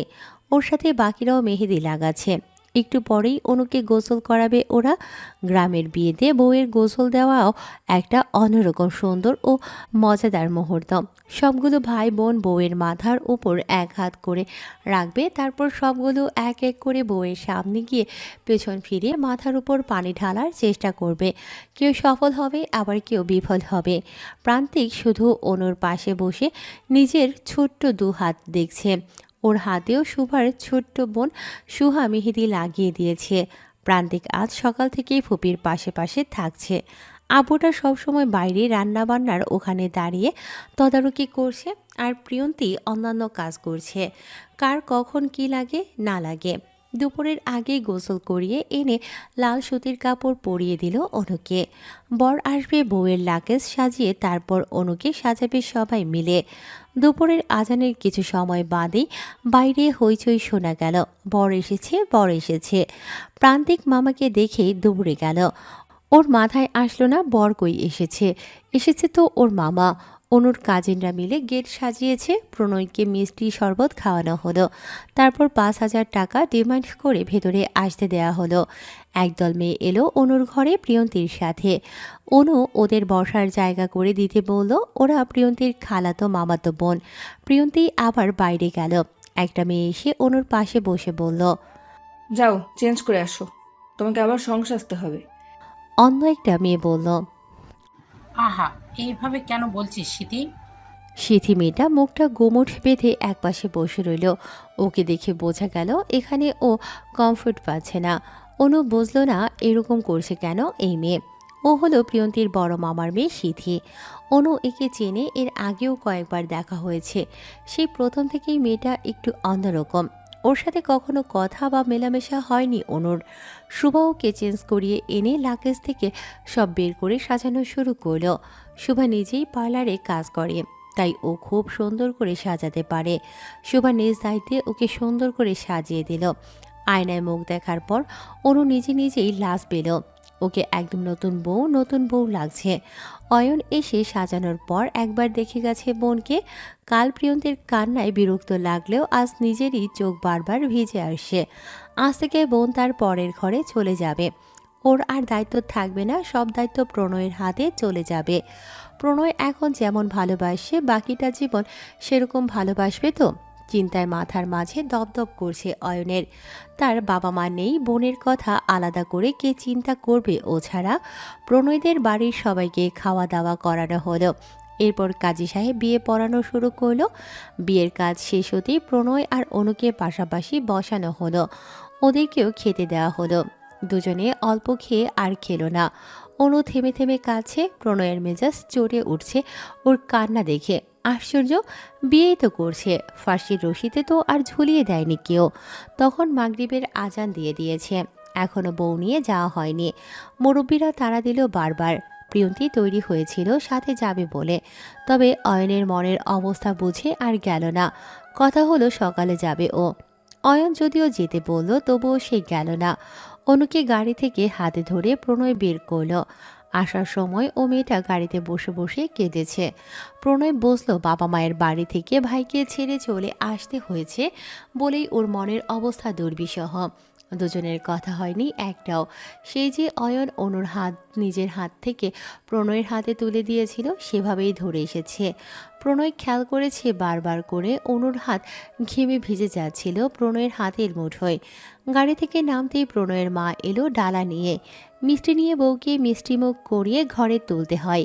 সবশেষে প্রহেলিকা ছেলের বউয়ের দু হাতে স্বর্ণের মোটা বালা পরিয়ে ঘরে তুললেন। প্রণয় হাত ছেড়ে দিল। অনুকে নিয়ে প্রহেলিকা ফ্যানের কাছে বসালেন। প্রণয় মাথার পাগড়ি খুলে অনুর কোলে রেখে গেল অন্যদিকে। এখন এখানে তার জায়গা নেই। বাড়ির মহিলারা বউ দেখবে, আর তার দেখার সময় কই। সমস্যা নেই, আজ রাতটা তো ওর হাতে। না ঘুমিয়ে সারা রাত দেখবে। প্রণয়ের বড় চাচার বড় ছেলের বউ আর তার ছোট ছেলে সে ঘরেই উপস্থিত ছিল। অনুকে যেন চোখ দিয়ে গিলে খাচ্ছে সজীব। ওর চাহনি খেয়াল করে সজীবের বড় ভাবি সুমি বলল, এইভাবে দেখো না, একবার মার খেয়েছিস মনে নেই? আজ আবার ওই নোংরা চোখে চাইলে প্রণয় চোখ তুলে নেবে। সজীব কুটিল হেসে বলল, একবার পেরেছে বলে এবারও পারবে? আর না, 4 বছরের প্রতিশোধ তোলার সময় এসে গেছে ভাবি। জলে নামবো কেবল, সেই জল ঘোলা করে নোংরা করতে যা করার সব করব। সুমিও দেবরের সাথে তাল মিলিয়ে বলল। আমি তোর সাথে আছি সব সময়। প্রণয়ের রুমে মাত্রই এনেছে অনুকে, পুরো ঘরে চোখ বুলিয়ে মাথা নামিয়ে নিচু করে রাখলো। প্রণয়ের কাজিনরা নানা রকম কথা বলে ওকে লজ্জা দেওয়া শুরু করলো। এই লজ্জা থেকে বাঁচাতে এলো প্রণয় নিজেই। ও আসতেই সবগুলো হেসে হো হো করে রুম থেকে চলে গেল। প্রণয় দরজা বন্ধ করে দিল। অনু বিছানার সামনে দাঁড়িয়ে আছে মাথা নামিয়ে। প্রণয় হেঁটে কাছে চলে এলো, সামনে এসে দাঁড়িয়ে বলল। কি হয়েছে, মাথা নামিয়ে কেন? অনু কি বলবে ভাবতে ভাবতে প্রণয় আবারও বলল। আমি আমার বউকে ভালো করে দেখতে পারিনি, দেখতে চাই। অনু চমকে ওর দিকে চাইল মাথা তুলে। প্রণয় বুকে হাত দিয়ে ঢং করে মাশাল্লাহ বলে বিছানায় চিত হয়ে শুয়ে বলল। অনু আবারও লজ্জা পেয়ে মাথা নামিয়ে নিল। প্রণয় ওকে মুখ লুকাতে দেখে এক হাত বাড়িয়ে অনুর ডান হাত ধরে হ্যাঁচকা টানে নিচের দিকে ফেলল। শরীরের ভারসাম্য হুট করে হারিয়ে অনু পড়ল ঠিক প্রণয়ের বুকের উপর। মুখ তুলে দেখল সে প্রণয়ের অনেক কাছে চলে এসেছে। উঠতে চাইলে প্রণয় আরও বল প্রয়োগ করে চেপে ধরল। ফিসফিসিয়ে বলল। আজ আর পালাতে পারবি না। পালানোর সব রাস্তায় আমি নিজ হাতে বন্ধ করে দিয়ে এসেছি বউ। সকাল শুরু হয়েছে অনেক আগে। দেয়াল ঘড়িতে সময় জানান দিচ্ছে 9টা বেজে গেছে। অনু ঘুমিয়ে আছে, লম্বা লম্বা ভেজা চুলগুলো বিছানার চারপাশে ছড়ানো। প্রণয় ওর মাথার কাছেই বিছানার হেডবোর্ডের সাথে পিঠ ঠেকিয়ে বসেছে। ওর ডান হাত অনুর মাথার চুলের ভাঁজে ডুবে আছে। অনু ঘুমিয়েছেই ফজরের পর। ওর নাজুক পাতলা শরীর এখন দুর্বল, থেমে থেমে শ্বাস নিচ্ছে। এদিকে দরজায় এসে বারবার অনুকে ডাকছে সবাই। প্রণয় বিরক্তিতে চোখ মুখ কুঁচকে উঠে দরজা খুলে দিল। কে মেরেছে এই সকাল সকাল? প্রণয়ের নানিমা লাঠিতে ভর দিয়ে এগিয়ে এলো রুমের ভেতরে। কে মরবি? তুই জিন্দা আসোস, তা নাতি বউ উঠে না কে? তুই আবার বেশি বেশি করে মেরে ফেলিস নাই তো? উফ নানি, এসব কি কথা? তুমি যাও, ও ঘুমাচ্ছে। প্রণয়ের নানিমা বিছানার দিকে এসে বললেন। অত দরদ করিস, তুই আজ একদিন না হতেই হবে ডাকি তোল। সবাই নতুন বউ দেখবো তো। আজ কম ঘুমাক, কাল বেশি ঘুমাইবো। প্রণয় আর পারল না, নানিকে যেতে বলেও আস্তে আস্তে ডেকে অনুকে তুলে দিল। পাতলা চাদর বিছানো ছিল ওর শরীরের উপর, শাড়ি এলোমেলো। উঠে বিছানায় বসে চুলগুলো হাত খোপা করে নিল। এরপর বিছানা থেকে নেমে শাড়ি ঠিক করল। প্রণয়ের দিকে একবার চেয়ে চোখ নামিয়ে ব্রাশ বের করে রুমের সাথে লাগোয়া বাথরুমে গেল ফ্রেশ হতে। প্রণয়ও ওর পিছু পিছু গেল, গিয়েই বাথরুমের দরজা বন্ধ করে দিল। তা দেখে অনু চমকে উঠল। এই বদলোক আবার এখানে এখন কি কাজে এসেছে? প্রণয় হেসে হেসে বলল। এভাবে তাকিয়ে কি দেখছিস? কাল রাতে দেখিস নাই? মন ভরে নাই? অনু ব্রাশ শক্ত করে ধরে বলল। কাল রাতে তো তুমি তুমি করে বলছিলেন।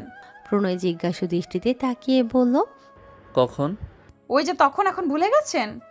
ভুলে গেছি, মনে করিয়ে দে। কখন বলেছিলাম? অনু বুঝলো প্রণয় ফাজলামো করতে চাচ্ছে, তাই চোখ বুজে আবার খুলে বলল। তুই তুই করেই বলছিলেন। এখন যান, বাইরে যান, আমার প্রাইভেসি দরকার। প্রণয় অনুর হাত থেকে ব্রাশ খপ করে কেড়ে নিল। পেস্ট লাগাতে লাগাতে বলল। চল আজ এক ব্রাশ দিয়ে দুজনে ব্রাশ করি, আর প্রাইভেসির দরকার নেই। অনু চটে উঠল। এবারে দরজার দিকে এগিয়ে গিয়ে দরজা খুলে হাত দিয়ে ইশারা করে বলল। এক্ষুনি বের হন। প্রণয় ব্রাশটা অনুর হাতে ধরিয়ে দিয়ে বের হয়ে গেল। অনু দাঁত খটমট করে আস্তে করে বলল। বদলোক। প্রণয় আর অনু একসাথে ডাইনিংয়ে এসেছে। অনু মাথা নামিয়ে মাথার উপর শাড়ির আঁচল দিয়ে ঘোমটা দিয়ে রেখেছে। প্রণয় ওর জন্য একটা চেয়ার টেনে দিয়ে বসতে বলল। তার পাশের চেয়ারেই প্রণয় বসল। নিজ হাতে প্লেট, পানির গ্লাস সহ খাবার এগিয়ে দিল প্রণয় অনুকে। এর মাঝেই টেবিলে বসা সিথি নিজের খেতে নেওয়া খাবার সম্পূর্ণ না খেয়ে প্লেটে পানি ঢেলে হাত ধুয়ে উঠে গেল। প্রণয়ের ভাবান্তর হলো না, আগের মতোই পরোটার প্লেট এগিয়ে দিল অনুর দিকে। তবে অনু তাকিয়ে রইল সিথির চলে যাওয়ার পানে। অনু আর প্রণয় খাবার শেষ করে সোফায় বসলো সবার সাথে গল্প করতে। প্রণয়দের বাসায় মেহমানের জন্য রান্নাবান্নার আয়োজন করছে। বাড়ির সামনে খোলা ময়দানে ওর চাচারাই সব সামলাচ্ছে। সিথি আর ওর মা দাঁড়িয়ে আছে অনুর থেকে খানিক দূরে। সিথি মায়ের দিকে তাকিয়ে বলল। বিয়ে হতে না তুই দেখলে বউকে কত কেয়ার করা শুরু করেছে। আমার এসব সহ্য হয় না আম্মু। আমি কি দোষ করেছিলাম যে আমায় বিয়ে করলো না? আমি বরং ওই মেয়েটার থেকে 1000 গুণ বেশি ভালোবাসি প্রণয়কে। এত অল্পতে অধৈর্য হলে চলবে? কিছুদিন যাক, দেখবি প্রণয় নিজেই তোর কাছে ধরা দিবে। আমি আছি না? দ্রুত কিছু করো আম্মু, আমি কিন্তু ওই মেয়েকে যে কোনো সময় যা কিছু করে দিতে পারি। প্রিয়ন্তী আর প্রান্তিক এলো সেই সময়ে। এসেই অনুর পাশে বসলো। অনু প্রান্তিককে কোলে তুলে নিল। প্রান্তিক নালিশ জানালো আম্মু তাকে আরও সকালে কেন আনেনি এখানে। তার মামার বাসায় অনু কেন একা থেকেছে, ওকে না সাথে এনে। প্রণয় অনুকে ভেতরে রেখে বাইরে এলো। সবটা নিজ চোখে দেখে নিতে হবে, কোথায় না আবার ভুল হয়ে যায় সবার কাজে। প্রণয়ের সামনে ওর বড় চাচার বড় ছেলে সবুজ এলো। সবুজ আর আরও কয়েকজন মিলে খাবার টেবিল নিচ্ছে। আর একটু পরেই আবার ও বাড়ি থেকে সবাই আসবে। প্রণয় সব খেয়াল করে দেখে রুমে গেল। বাথরুমে গিয়ে দেখলো ভেজা কাপড়গুলো বালতিতেই রয়ে গেছে। ও সব ধুয়ে নিয়ে এলো ব্যালকনিতে দিতে যাবে। সে সময় সিথি আর সাবিলা এলো। সাবিলা প্রণয়ের ছোট মামার মেয়ে, বয়স হবে অনুর মতো। প্রণয়কে কাপড় মেলতে দেখে সিথি বলল, বিয়ে করতে না করতেই দেখি বউভক্ত হয়ে গেলে। তোমাকে অন্যরকম মনে করেছিলাম আমি। প্রণয় ভাবলেশীন শক্ত গলায় বলল, কিন্তু আমি এমনই। সিথি হালকা কেশে বিছানায় বসতে বসতে বলল, না না, বেশ ভালো তো এসব। প্রণয় কথা না বাড়িয়ে কাপড় মেলে দিয়ে বাইরে গেল। সিথি হতাশ হলো। ও ভেবেছিল যে এসে কথা বলে গল্প করতে চাইলে প্রণয়ও তাল মেলাবে, কিন্তু সেরকম না হওয়াতে বিরক্ত হয়ে উঠে ও নিজেও রুম থেকে চলে গেল। অনুর সাথে অনেকে এসে পরিচয় হচ্ছে। অনু কাউকে কাউকে চিনলেও অনেককেই চেনে না আজ এখানে। সুমি এসে পাশে বসে বলল, সমস্যা নেই অনু, সবাইকে চিনতে পারবা। ওই যে দূরে দেখছো ওয়েস্টার্ন পরা মেয়েটা, ওই মেয়েটার সাথেই তো আমাদের প্রণয়ের বিয়ের কথা বলা ছিল। অনু কিছুই বলল না, শুধু শুনল সুমির বলা কথাগুলো। তাহলে এই ব্যাপার। এজন্যই সিথি ওকে সহ্য করতে পারে না। অনু প্রণয়কে খুঁজলো চোখ ঘুরিয়ে ঘুরিয়ে, তবে দেখা পেল না। এও দেখল না কেউ ওকে খুব বাজে কুৎসিত নজরে গিলে নেবার প্রচেষ্টা চালাচ্ছিল। অনু বিকেল হতেই ভাইয়ের বাড়ি যাবে বলে সব প্রস্তুত করে রাখছিল। এটা গ্রামের বিয়ের একটা সাধারণ ব্যাপার। বিয়ের পরদিন নতুন জামাই ও তাদের মেয়ে একদিনের জন্য বাবার ভিটায় বেড়াতে আসে। প্রণয় বাইরের কাজ শেষ করে ঘরে এলো। গরমে শরীর ঘেমে উঠেছে। এই মুহূর্তে ঠান্ডা পানি দিয়ে গোসল না দিলেই নয়। অনু চুল বাঁধছিল আয়নার সামনে দাঁড়িয়ে। প্রণয় রুমে এসে ওয়ার্ড্রোব থেকে প্যান্ট শার্ট বের করতে করতে অনুকে দেখল। অনুও আয়নার ভেতর থেকেই প্রণয়কে দেখে মাথা নামিয়ে রাখল। আমি গোসল দিব, তুই গামছা নিয়ে আয়, সকালে বেলকনিতে দিয়েছিলাম। আচ্ছা, নিয়ে আসছি আমি। প্রণয় যেতেই অনু ব্যালকনির দরজা খুলে গামছা নিয়ে দরজা বন্ধ করে বাথরুমের দরজার সামনে দাঁড়িয়ে বলল, এই নিন। প্রণয় তখন গায়ে বডি ওয়াশ লাগাতে ব্যস্ত। ওভাবেই বলল, টাওয়েল বারে রেখে যা। আমি ভিজে যাব তো ভেতরে গেলে। প্রণয় ওর মুখের দিকে তাকিয়ে কিছু না বলেই হাত ধরে টেনে ভেতরে এনে জড়িয়ে ধরল। আরে আরে, কি করছেন? ভিজে গেলাম তো, শাড়ি নষ্ট করে দিলেন কেন? আশ্চর্য। প্রণয় ওকে বুকের সাথে লাগিয়ে বলল, তাতে কি, চেঞ্জ করে নিবি, এখন আমার সাথে গোসলটা করে নে। অনু দাঁত চিবিয়ে বলল, সব সময় ফাজিল পানা না, অসহ্য একটা। প্রণয় ওর কোমরের আশেপাশে সাবান লাগিয়ে দিতে দিতে বলল, তোরই তো জান, ফাইজলামোপনা সহ্য করে নে। অনু আর প্রণয় তৈরি হয়ে বের হয়েছে।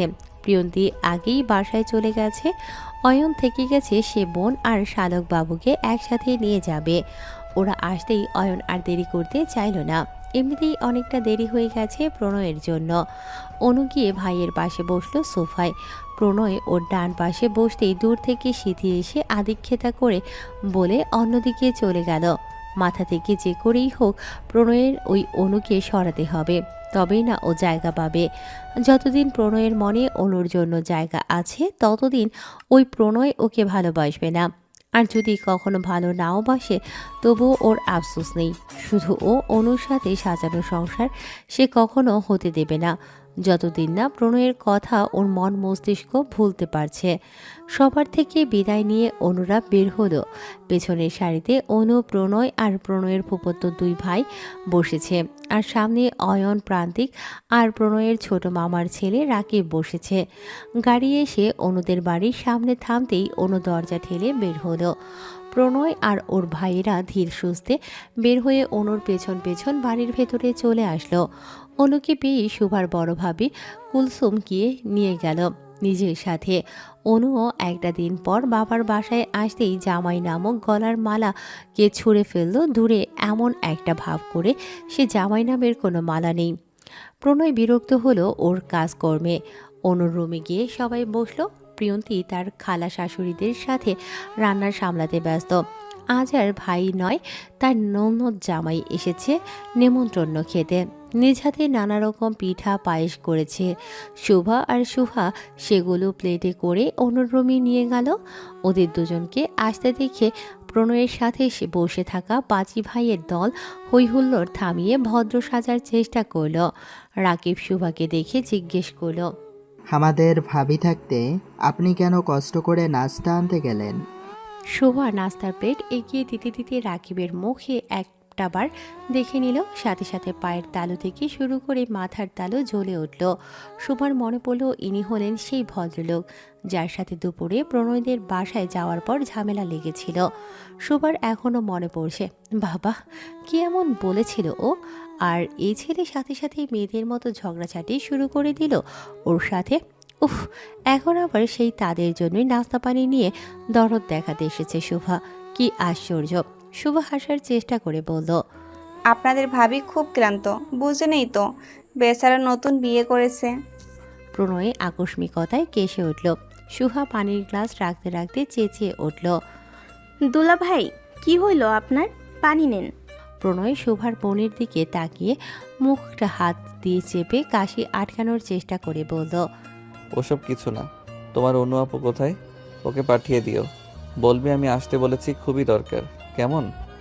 আচ্ছা, আমি গিয়ে দেখছি অনু আপু কি করছে। শুভা চলে যেতেই শুভাও চলে যাওয়ার জন্য বের হলো একা একা। সে এদের সামনে থেকে কি করবে, চলে যাওয়াই ভালো।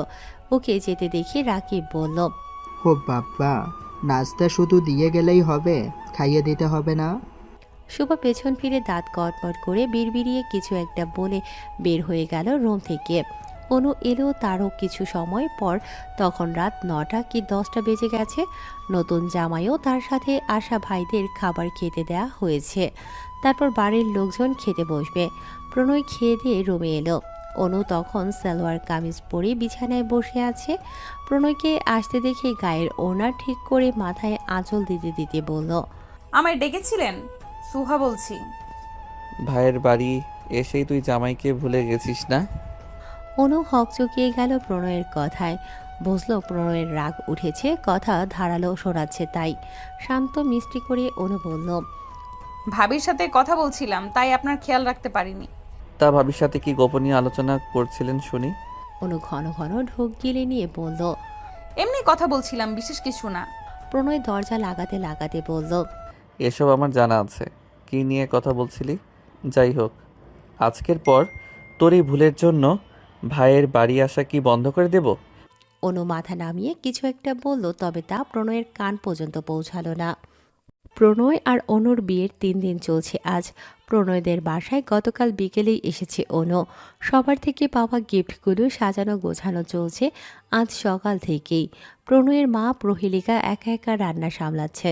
অনু কয়েকবার সাহায্য করতে গেলেও বলেছে বিয়ের পর 10 দিন আগুনের পাশে থাকতে নেই। অনু তখন বলেছিল এসব মানতে নেই, তবুও প্রহেলিকা বলল, তুমি না মানলে মা, আমি মানব। আমার একটা মাত্র ছেলে, ওর সংসার জীবন যেন সুন্দর হয়, আমি তাই চাই। এসব আগুনের কাজ এখন না করলেও চলবে, সংসারে আগুন লাগলে বিপদ। অনু আর না পারতে রুমে চলে এলো। প্রণয়ের হাতে হাতে কাজ এগিয়ে দিল। বাসার সব মেহমান চলে গেছে, আছে শুধু প্রণয়ের ফুপুর 2 ছেলে আর তাদের ছেলে বউয়েরা। ওরা এখন সুমিদের বাসায় ঘুরতে গেছে। তাদের আরেক মামার বাসা কিনা। রাকিব সেই তখন থেকে অনুর সাথে কথা বলার চেষ্টা করছে, উদ্দেশ্য শুভার ব্যাপারে কিছু জানা অজানা কথা শোনার। শুভা মেয়েটা ব্যাপক চঞ্চল, ওর খুব করে মনে ধরেছে। প্রণয় রোম গুছিয়ে রাকিবকে বলল। হয়েছে, এখন গিয়ে ফ্রেশ হয়ে নে। রাকিব যেতেই প্রণয় অনুর দিকে চোখ মুখ কঠিন করে প্রশ্ন করল। এই তুই ওর সাথে হেসে হেসে এত কথা বলছিলি কেন? অনু চোখ ছোট ছোট করে বানিয়ে জিজ্ঞেস করল। কই? এই যে এক্ষুনি বলছিলি, ওর সাথে এত কথা বলার কি দরকার? হ্যাঁ, আমি আছি না, আমার সাথে সব কথা শেয়ার করবি তুই, ওর সাথে কি দরকার? অনু মাথা দুদিকে দুলিয়ে অতিষ্ঠ হয়ে বিড়বিড়িয়ে বলল। এই লোক আমায় 2 দিনে জ্বালিয়ে মারলো। কি বললি? কিছু না, আপনাকে না। সে ভালো কথা, আমি ফ্রেশ হয়ে আসছি, সন্ধ্যায় বের হব তোকে নিয়ে। অনু কিছু বলল না। প্রণয় ফ্রেশ হয়ে এসে শার্ট বদলাতে বদলাতে ওকে তৈরি হয়ে নিতে বলল। ওর কতদিনের ইচ্ছে একটা সুন্দর সন্ধ্যা কাটাবে অনুর সাথে। আজ থেকে সেই স্বপ্নগুলো পূর্ণতা পাবে যা ও অনেক আগে থেকে দেখে এসেছে। অনু প্রণয়ের জোড়াজুড়িতে তৈরি হলো। এমনিতেই ওকে সহ্য করতে না পারলেও আজকাল কেন যেন অনুর ইচ্ছে হয় সবসময় প্রণয়ের পাশে পাশে থাকতে, ওর কাছাকাছি অবস্থান করতে। হয়তো এটাই বৈবাহিক সম্পর্কের জোর শক্তি। অনুকে নিয়ে বের হতে দেখে প্রহেলিকা রান্নাঘর থেকে উচ্চস্বরে বলে উঠল। এই তোরা দুজনে এই সন্ধ্যাবেলায় কই বেরোচ্ছিস? প্রণয় সাদা পাঞ্জাবি পরেছে অনুর পরনের শাড়ির সাথে মিলিয়ে। পাঞ্জাবির বোতাম লাগাতে লাগাতে বলল। একটু বের হচ্ছি মা, আমরা বাইরে খেয়ে নেব, ওকে নিয়ে একটু ঘুরতে বের হচ্ছি। ছেলের কথায় প্রহেলিকাকে নারাজ দেখালো, রাগঢাক করে বলল বারবার। বাবা, নতুন বিয়ে করেছিস, এই সময় যাস না বউকে নিয়ে। অনু মানল প্রহেলিকার কথা।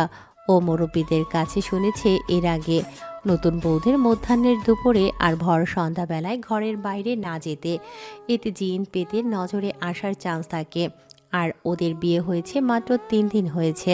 গ্রামের লোকেরা বলে নতুন জামাই বৌদের শরীরে নাকি 18 মাস পর্যন্ত নতুন বিয়ের গন্ধ লেগেই থাকে। ওদের বিয়ের সেখানে মাত্র 3 দিন হয়েছে। অনু ভয়ে ভয়ে প্রণয়ের দিকে তাকিয়ে বলল। শুনছেন, মা ঠিকই বলেছে, এই সময়ে আমাদের না বের হয় ভালো হবে। আমরা না হয় কাল সকালে বের হব। প্রণয় পকেট থেকে ফোন বের করে কাউকে কল করতে করতে বলল। এসব অনেক আজগুবি চিন্তা ভাবনা, কিছুই হবে না, চলো। অনু ঠোঁট ফুলিয়ে আগে আগে বের হলো। প্রণয় মাকে বুঝিয়ে গাড়ির চাবি নিয়ে বের হলো। গাড়ির কাছে এসে ড্রাইভিং সিটের পাশের সিটে অনুকে বসিয়ে ও নিজেও পাশে উঠে বসল। তখন মাগরিবের আজান দেবে দেবে। সুমি তখন উঠোনে এসেছে রান্নার জন্য শুকনো কাঠ নিতে। দুজনকে একসাথে বের হতে দেখে কাঠ নিয়ে ভেতর বাড়িতে ঢুকেই সজীবের ঘরে গেল। সজীব তখন মনোযোগ দিয়ে মোবাইল স্ক্রিনে কিছু একটা দেখছিল। সুমি এসে বলল। 2 নায়ক নায়িকা ঘুরতে বের হয়েছে, খেলা শুরু করবে কখন? সজীব ফোন সরিয়ে বলল। আহা ভাবি, এ তো অল্পতেই খেলা শুরু করলে তো জমবে। আমি আজও ভুলিনি ওই শালা আমায় কিভাবে মেরেছিল সেদিন। কি করেছিলাম আমি? অনুকে বিয়েই তো করতে চেয়েছিলাম, আর ও আমাকে সবার সামনে পেটালো, তাও আমার ছোট হয়ে। ও আমাকে এ গানার সম্মান দেয় না ভাবি। মাঝখান থেকে ওই অয়ন আমার দেওয়া প্রস্তাব ফিরিয়ে দিয়ে প্রণয়ের সাথে বিয়ে দিয়ে দিল অয়নটার। তুমি জানো না ভাবি, এই প্রণয়নের জন্যই আমরা 2 ভাই সব সময় ভালোবাসার মানুষকে পেতে ব্যর্থ হয়েছি। সজীবের কথায় সুমির এবার বক্ষতালু জ্বলে উঠল। তার স্বামী যে বিয়ের আগে কাউকে পাগলের মতো ভালোবেসেছে এই কথাটা সে আজও মানতে চায় না। তাই তো বিয়ের পর যেদিন থেকে স্বামীর প্রথম পছন্দের নারী নামক মানুষের কথা শুনেছে তখন থেকেই প্রিয়ন্তীকে তার সহ্য হয় না। ওর সুখের সংসারও সহ্য হয় না। সবুজ এখনও প্রিয়ন্তী এলে বেহায়ের মতো ওর খোঁজ খবর নিতে যায়, যা সুমির মোটেও পছন্দ না। কতবার চেষ্টা করলেও প্রিয়ন্তীর খারাপ করতে পারল না। কিন্তু যখন সজীব অনুকে পছন্দ করার পর বিয়ের প্রস্তাব দিতে গেল, সেদিন অয়ন কিছু বলার আগেই প্রণয় গিয়ে সজীবের শার্টের কলার ধরে সেখান থেকে তুলে আনলো। অনুদের বাড়ির উঠোনেই দুজনের এক কথায় 2 কথায় ঝামেলা লেগে গেল। তারপর সেই সংঘর্ষ। এরপর বেশ কয়েকটি বছর পার হলো। প্রণয়ের প্রতি ক্ষোভ মনে থাকলেও তা প্রকাশ করল না। যা হবে এখন হবে। সজীব ঘর থেকে বের হতে হতে বলল। আমি আসছি একটু। আর হ্যাঁ, অনুর সাথে জেনে নিও প্রণয় শহরে ফিরছে কবে, তারপর যাব। আমরা ওই চেলা বাবার কাছে। এই কয়দিন ওর সাথে তুমি আরও ঘনিষ্ঠ হওয়ার চেষ্টা করবে, কেমন?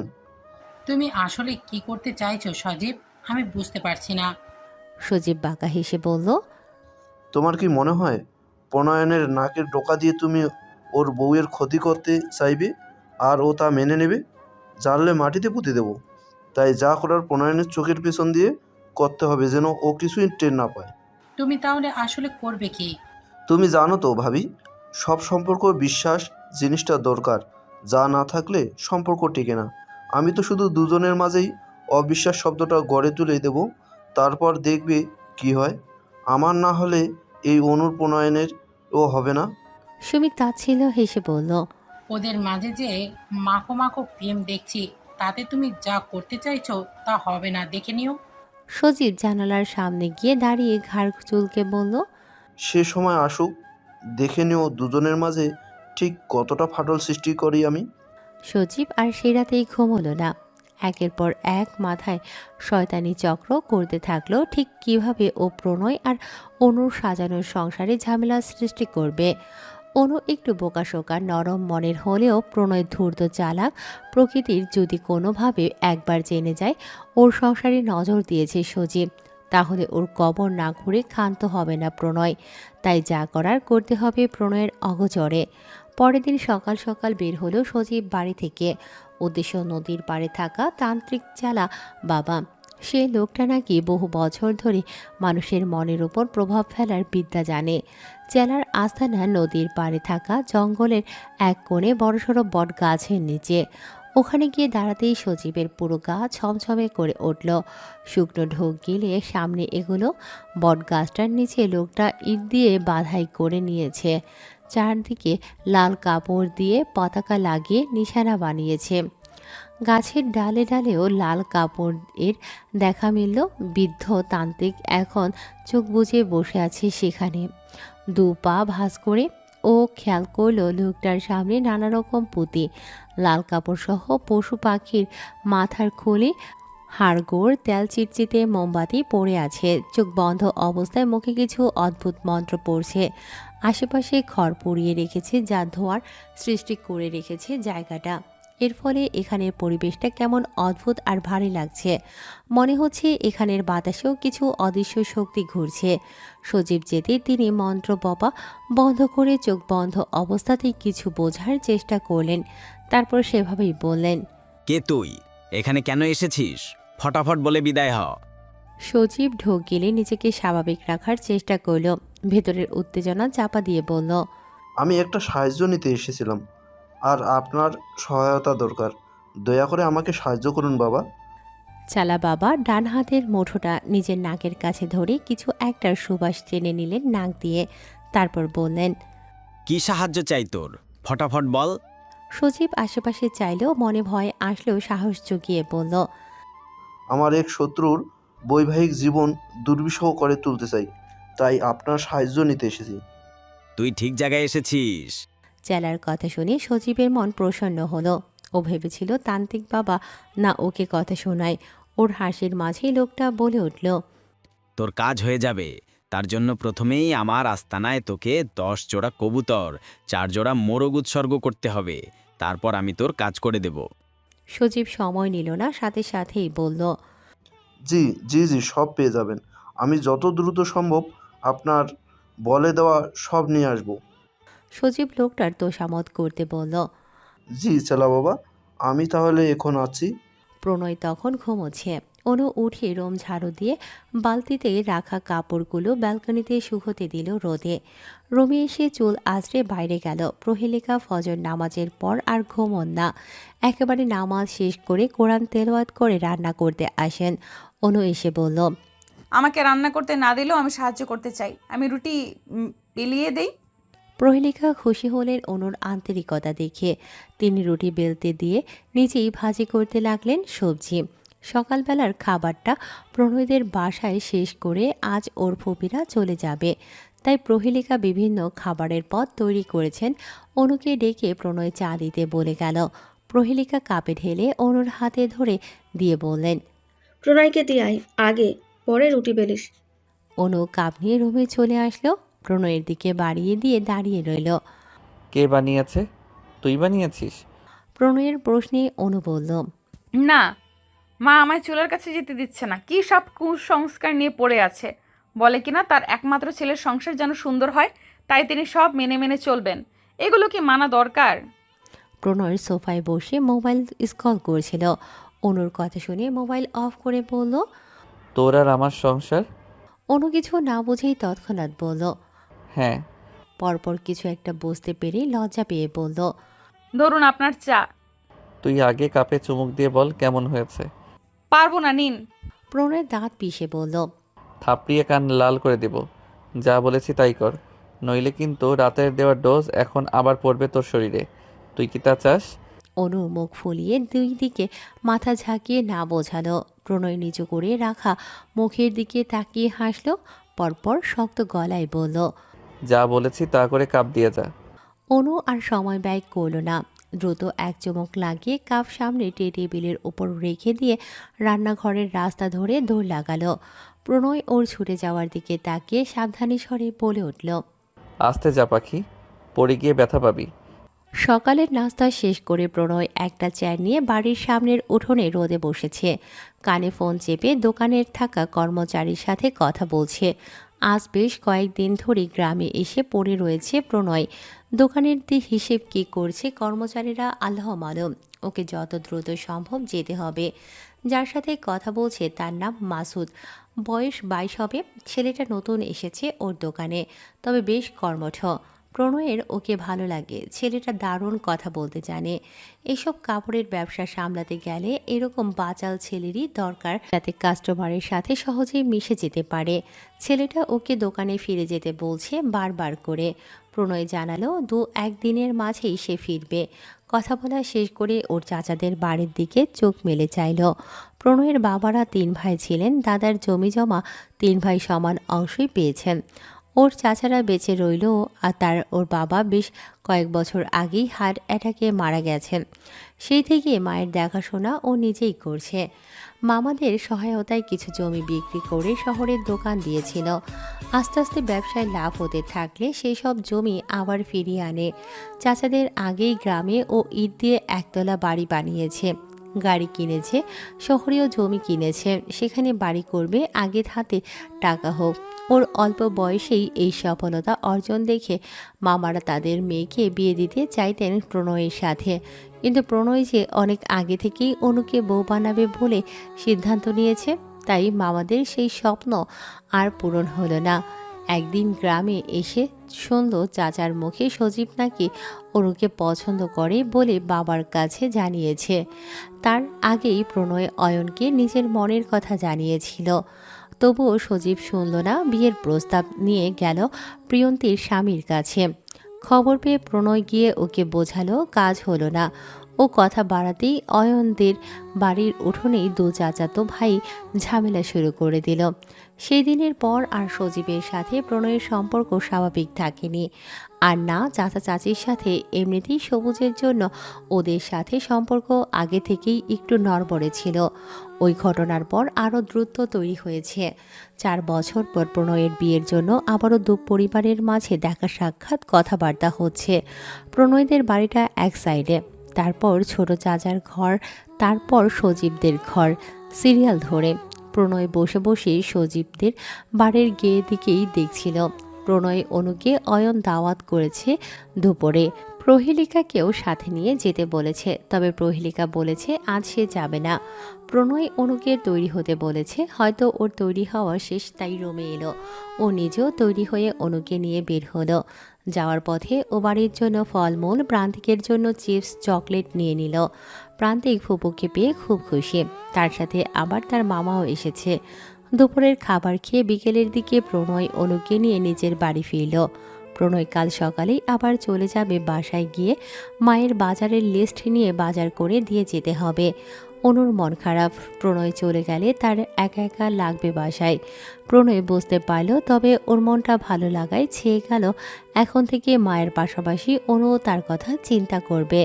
ওর এখানে ফিরে আসার পথ চেয়ে বসে রইবে। পরের দিন সকালেই প্রণয় চলে যাবে বলে নিজের লাগেজ নিয়ে বের হলো। অনুও পিছু পিছু আসলো মাথা নামিয়ে। প্রণয় দেখেছে কাল থেকেই অনুর মন খারাপ। রাতেও ঘনিষ্ঠ মুহূর্তে অনু চুপ করেছিল, ওর বুকে মাথা চেপে ফুপিয়ে যাচ্ছিল। প্রণয় তখন শব্দ করে হেসেছিল, তাতে যদিও অনু তখন রেগে গিয়েছিল। ক্ষেপে প্রণয়ের চুল টেনে দিয়েছিল। প্রণয় সেভাবে হাসতে হাসতেই বলেছিল, বিয়ে করে বর পাগল হয়ে গেছিস, জামাই চলে যাবে বলে চোখের পানি নাকের পানি এক করে ফেলছিস। তুই তো আমি সহ্য করতে পারিস না, তাহলে সব নাটক কিসের? অনু আচমকা প্রণয়ের বুকে খামছে দিয়েছিল। এভাবে কাঁদলে কিন্তু সাথে নিয়ে যাব। যাবি? আর কাঁদছিস কেন? আমি প্রতি সপ্তাহে আসব, সামনে ঈদের পর একেবারে নিয়ে যাব তোকে। এভাবে কাঁদিস না। কে শোনে কার কথা? অনু সেই তখন থেকে এখন পর্যন্ত ফুপিয়ে যাচ্ছে। প্রণয় বের হলো, গাড়ি পর্যন্ত গিয়ে বলল, কাঁদিস না, মায়ের খেয়াল রাখিস। আমি কল করব। একদম এপাড়া ওপাড়া ঘুরতে বের হবি না। যদি শুনি এসে কিন্তু পা ভেঙে সাথে নিয়ে যাব। প্রণয় আর সময় ব্যয় করল না, গাড়িতে উঠে আরেকবার চোখ রাঙিয়ে কান্না থামাতে বলে ঘরে যেতে বলল। প্রহেলিকা এসে অনুকে ভেতরে নিয়ে গেল। প্রণয় সেদিকে চেয়ে নিজেও রওনা দিল। সজীব আজ সকাল সকাল অনেকগুলো কবুতর আর মোরগ এনেছে। সুমি এত সব দেখে বলল, এগুলো কেন আনলে? তোমার ভাই পশু পাখি পালতে পছন্দ করে না, জানো না? সজীব কবুতরগুলোকে খাদ্য দিতে দিতে বলল, এগুলো আমি পালতে নিয়ে আসিনি, আমার বন্ধু আমাকে কিনতে দিয়েছে, কিনে এনেছি, রাতে দিয়ে আসবো। সুমি উঠোন ঝাড়ু দিতে দিতে বকবক করতেই থাকলো। সজীব আর কানে নিল না। চেলা বাবা বলেছে রাতেই এসব দিয়ে আসতে। সারাদিন অপেক্ষা করে রাত হতেই সব কিছু রশি দিয়ে বেঁধে দু হাতে নিয়ে রওনা হলো। বটগাছের নিচে আসতেই চেলা বলল, এসেছিস? এগুলো রাখ, আর এই পানির বোতলটা নিয়ে যা। যার সর্বনাশ করবি বলে ভেবেছিস তার বাড়ির চারদিকে দিয়ে দিবি ছিটিয়ে। আর হ্যাঁ, যার ওপরে জাদুবিদ্যা প্রয়োগ করব তার একটা মাথার চুল আনবি, কেমন? অথবা কাপড়ের অংশ আন। সজীব ভক্তির সাথে তাল মিলিয়ে বলল, আচ্ছা বাবা, আচ্ছা, আমি নিয়ে এসে দেব। আর কিছু লাগবে? আমাকে 5,000 টাকা দিয়ে যা, কিছু জিনিসপত্র কিনতে হবে তোর কাজের জন্য। সজীব পকেট থেকে টাকা দিতে দিতে বলল, কাজ শুরু করার আগে শুধু চেয়ে যাচ্ছ, আর আমি দিয়েই যাচ্ছি। তুমি কি আসলে আমার কাজটা করে দিবে নাকি দেবে না? চেলা অসন্তুষ্ট হয়ে রুক্ষ ভাষায় বলল, তুই কি আমায় বিশ্বাস করছিস না? তাহলে সব ফেরত নিয়ে যা, দেখ তোর কি করে দেই মন্ত্র দিয়ে। সজীব ভয় পেয়ে গেল, হড়বড় করে বলল, না বাবা, না, আমি আপনাকে বিশ্বাস করি। আপনার যা করার করুন, আমি অপেক্ষা করব। চেলা শান্ত করল নিজেকে। সজীবকে বলল, ঠিক আছে, তুই এখন যা, তাহলে আমি আমার কাজ করে দেওয়া শুরু করব। আচ্ছা বলে সজীব নিজের বাড়ির রাস্তা ধরল। আসন্ন মনোবাসনা সত্য হবে ভেবে মন পুলকিত হলো। অনু আজ সকাল সকাল ঘুমিয়ে পড়েছে। বিয়ের পর যেই কয়েকদিন প্রণয় বাসায় ছিল, এই সময়ে দুজনের পালাই পালাই করেই সময় চলে গিয়েছে। অথচ আজ যেন অনুর প্রণয়কেই মনে পড়ছে বারবার। কেন জানি মন ভাবতে চাচ্ছে এই সময়ে যদি প্রণয় বাসায় থাকতো তাহলে দুজনে এক সময়ে ঠিক কী করত। একটু আগেই প্রণয় কল করেছিল, ওর সাথে কথাবার্তা বলে ঘুমোতে বলেছে প্রণয়। অনুও বাধ্য মেয়ের মতো চুপটি করে স্বামীর কথায় ঘুমিয়ে পড়ল। প্রহেলিকা কয়েকবার এসে রাতের খাবার খেতে বলে গেল, অথচ অনুর ওঠার নাম নেই। প্রহেলিকাও আর ডাকলেন না। মেয়েটা প্রণয় চলে যাওয়ার পর থেকে এমনিতেই কেমন চুপ করে আছে। প্রহেলিকা একসময় নতুন বউ ছিলেন, তাই তিনি অনুর মন পড়ার ক্ষমতা রাখলেন। পরের দিন অয়ন এলো। প্রণয় নিজেই কল করে অয়নকে বলেছে অনুকে তাদের বাড়ি যেন নিয়ে যায় এসে। তাই অয়নও এসেছে বোনকে নিয়ে যেতে। অনু ভাইকে আসতে দেখে খুশি হয়ে দুপুরের খাবার খেয়ে ভাইয়ের বাড়ি চলে গেল।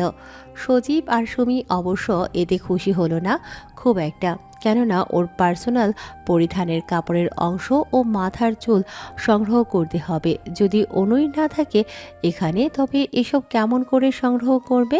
প্রহেলিকা নিশ্চয়ই প্রণয়ের ঘরে কাউকে যেতে দেবে না।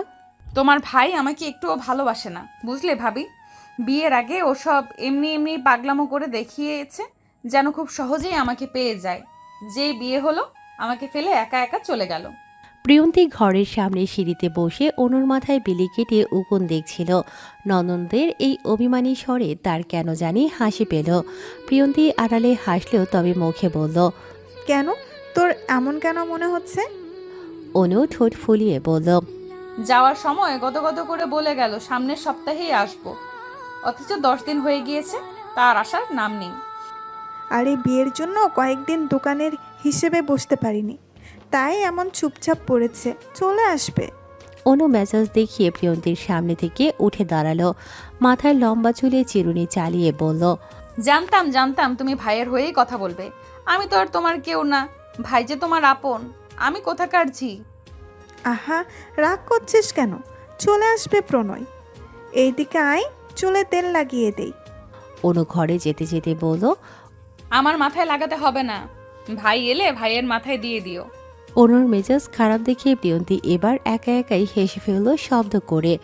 ওর দেখা দেখি পাশে বসে খেলা করা প্রান্তিক ও হেসে দিল। অনুর মোবাইলে হোয়াটসঅ্যাপে প্রণয় কিছু ছবি পাঠিয়েছে। গলার চেনের ডিজাইন দেখে একটা পছন্দ করে দিতে বলেছে। অনু অভিমান করে আর সে বিষয় নিয়ে কথা বলেনি, মোবাইল কানে চেপে চুপ করে বসেছিল। প্রণয় একা একা বেশ কিছু সময় বকবক করে হেসে দিতেই অনু আচমকা কেঁদে উঠে ফোন বন্ধ করে ফেলল। প্রণয় ঘটনাটা বুঝে উঠতে পারেনি। মেজাতি বোঝা অবশ্যই সহজ নয়। তারও 3 দিন পর প্রণয় ফিরল। সেদিন সকালে গিয়েই অনুকে প্রহেলিকা নিয়ে আসলো। প্রথমে আসতে চাচ্ছিল না, অনু পরে ভাবির জোড়াজুড়িতে চলেই এলো। প্রণয়ের পছন্দের সব খাবার আজ অনু নিজের হাতেই রান্না করলো। অনু আসতেই সুমি এসে দেখা করে গেল। অনু ওকে বসতে দিয়ে নাস্তা এনে দিল, তবে সুমি কাজের বাহানায় না খেয়ে বের হয়ে এলো। প্রণয় এলো বিকেলের একটু আগে, দরজা খুলে দিল প্রহেলিকা। প্রণয় সালাম দিয়ে ভেতরে এলো, 2 হাত ভর্তি শপিং ব্যাগ সোফায় রেখে রুমে চলে এলো। অনু তখন ঘুমিয়ে পড়েছে। দুপুরের খাবার খেয়ে প্রণয় এসে ওর পাশে বসে এক ধ্যানে বেশ কিছু সময় দেখেই গেল অনুকে। অনুর ঘুম ছুটে যেতেই চোখের সামনে প্রণয়কে দেখে হুড়মুড়িয়ে উঠে বিছানায় বসলো, ঠোঁট ভিজিয়ে বলল, কখন এলেন? মাত্রই এসে তোকে দেখলাম। অনুর মনে পড়ে গেল সে প্রণয়ের সাথে অভিমান করেছিল, তাই এখন ওর সাথে খুব একটা কথা বলবে না অনু। দেখ চলে এসেছি তোর টানে, তুই যে আমায় খুব মিস করছিলি তাই। বলতে বলতে প্রণয় অনুর 2 হাত টেনে নিয়ে পাশে রাখা শপিং ব্যাগ থেকে কাচের চুড়ি বের করে নিয়ে 2 হাতের কবজিতে খুব যত্ন নিয়ে গলিয়ে দিল। অনুর মনটা আবারও নরম হলো, যেন ভালো লাগায় ওর ছোট্ট মনটা দুলে উঠল। প্রণয় তাকে এত কেন ভালোবাসে, এত কেন কেয়ার করে, যার উত্তর জানার নেই অনুর। অনু টেবিলে প্রণয়ের খাবার গুছিয়ে দিচ্ছিল আর বারবার চোখ বুলিয়ে 2 হাতে মেয়েলি কাজের চুড়ি দেখছিল, যা একটু আগেই প্রণয় ওকে নিজ হাতে পরিয়ে দিয়েছিল। শুধু তাই নয়, গলায় দিয়েছে সোনার একটা চেন, যার সামনে একটা লাভ লকেট। মেদিনীপুরে মেলা বসেছে, প্রণয় অনুকে নিয়ে যাবে সেখানে। প্রহেলিকার মাথার ভেতর নাকি যন্ত্রণা হচ্ছে, তাই সে যাবে না। আর এভাবেও ছেলে আর ছেলে বউয়ের সাথে তার মেলায় ঘুরতে যাওয়া শোভা পায় না। প্রণয় মায়ের জন্য কিছু মেডিসিন আনলো ডাক্তার দেখিয়ে। বিকেল হতেই অনুকে নিয়ে বের হলো সে। সুমিকে বলে গেল মায়ের যেন একটু দেখাশোনা করে এই সময়টুকু। বাসায় কেউ নেই, যদি প্রহেলিকার খারাপ লাগে বা অসুবিধে হয় তখন পাশে কেউ থাকলে সুবিধা হয়। সুমিও বলল সে খেয়াল রাখবে। প্রণয় অনু যেতেই সুমি চাচি শাশুড়ির কানের কাছে জপতে শুরু করলো সজীবের শিখিয়ে দেওয়া কথাগুলো। আপনি যদি কিছু মনে না করেন একটা কথা বলি আম্মা। প্রহেলিকা মৃদু হেসে বলল, কি মনে করব? কি বলবে তুমি, বলো। সুমি আরেকটু কাছাকাছি এসে বসে বলল, আপনাদের যদি এই ওষুধে কাজ না করে, আমি আপনাকে একজন কবিরাজের কাছে নিয়ে যাব। সে খুব ভালো চিকিৎসা করে এসব মাথার সমস্যা। আপনাকে দেখে ওষুধ দিয়ে দেবে। প্রহেলিকা একটু ভাবলো, তারপর বলল, আচ্ছা, সে না হয় দেখা যাবে। আগে প্রণয় যে এনে দিয়েছে এগুলো শেষ করি। সুমি আমোদিত গলায় বলল, আচ্ছা আম্মা, আপনি যখন যেতে চাইবেন আমায় বলবেন। এখন একটু ঘুমিয়ে নিন, ভালো লাগবে। প্রহেলিকা ঘুমোতেই সুমি সেই সুযোগে প্রণয়ের ঘরের দিকে গেল। সেখান থেকে অনুর ব্যবহৃত চিরুনি থেকে একটি চুলের অংশ পেল, এছাড়াও ওর একটা ওড়না তুলে নিল। সেগুলো নিয়ে দ্রুত সজীবের কাছে দিয়ে এলো। তারপর চলে গেছে 1 মাস। এই 1 মাসে অনেক কিছুই বদলেছে। প্রহেলিকার অসুস্থতা দিন দিন কেমন বেড়েই চলেছে। প্রণয় তাকে প্রতি সপ্তাহে শহরে নিয়ে গিয়ে ডাক্তার দেখাচ্ছে, তবে বিশেষ কোনো রোগ ধরা পড়ছে না। এক ডাক্তার বলেছে তার সাইনোসাইটিস নামক একটি সমস্যা হয়েছে। এটি সাইনাসের প্রদাহজনিত ব্যাধি, যা ঠান্ডা আর অ্যালার্জির কারণে হচ্ছে, আর এর ফলেই মাথায় তীব্র অসহনীয় ব্যথা উদ্ভব হচ্ছে আজকাল। চিকিৎসক প্রহেলিকাকে কিছু ঔষধ দিয়েছে, অ্যান্টিবায়োটিক ও ডিংস্ট্যান্ট, যাতে প্রহেলিকার সাইনাস খুলে যায়। তবে এর সুফল না পাওয়াতে সুমি একবার তাকে নিয়ে সেই বটতলাতেও গিয়েছিল চেলার কাছে। সব ডক্টরই চিকিৎসা ভুয়া ব্যাখ্যা করে তিনি প্রহেলিকাকে জানিয়েছে এসব কোনো রোগঠোক নয়, এসব হলো জিন পরীদের অশুভ নজর। আর এই নজর পড়েছে ওর ঘরের সুন্দরী ছেলের বউয়ের উপর। প্রথমেই ছেলে বউকে নজর দিতে না পেরে তার উপর দিয়েছে, এরপর ছেলে বউয়ের দিকে নজর দিতে পারে। প্রহেলিকা গ্রামের সহজ সরল মেয়ে, ত্রান্তিকের এসব আজগুবি কথা অল্প অল্প বিশ্বাস করে নিল। এরকম তো হতেও পারে, কই প্রণয়ের বিয়ের আগে তো তার এরকম সমস্যা ছিল না, বিয়ের পরেই কেন এইরকম সমস্যা হলো? চেলা তাকে একটি শিশি দিল, তার ভেতরে অল্প পরিমাণে পানি জাতীয় তরল পদার্থ। প্রহেলিকাকে বলল, এই তরল তুই আর তোর ছেলে বউকে প্রতিদিন পানির সাথে মিশিয়ে একবেলা খেতে বলবি, দেখবি সব অশুভ নজর তোর পরিবারের ওপর থেকে সরে যাবে। প্রহেলিকা শিশি নিয়ে এলেও ছেলে আর ছেলে বউকে এ ব্যাপারে জানালো না। প্রহেলিকা জানে এসব চেলাফেলাদের প্রণয় বিশ্বাস করে না। যদি জানে প্রহেলিকা গিয়ে এইসব নিয়ে এসেছে, তাহলে এক গাদা কথা শোনাবে। তার থেকে চুপ চুপ করে দুজনে বিকেলে চায়ের সাথে মিশিয়ে খাবে, যা থাকে নসিবে। যদি থাকে নসিবে এমনি আসিবে। সেদিন বিকেলে অনু রাতের রান্না করছিল চুলায়। সেই সময় প্রিয়ন্তী আর প্রান্তিক এলো। অনু ওদের পেয়ে খুব খুশি হলো। প্রিয়ন্তী এখানে কিছুদিন থাকবে। অয়ন বাসায় নেই, সে শহরে গিয়েছে প্রণয়ের দোকানে কর্মচারী হিসেবে। প্রণয় শহরে বাড়ি করবে বলে দোকানে সময় দিতে পারছে না, তাই অয়ন গিয়েছে ওকে সাহায্য করতে।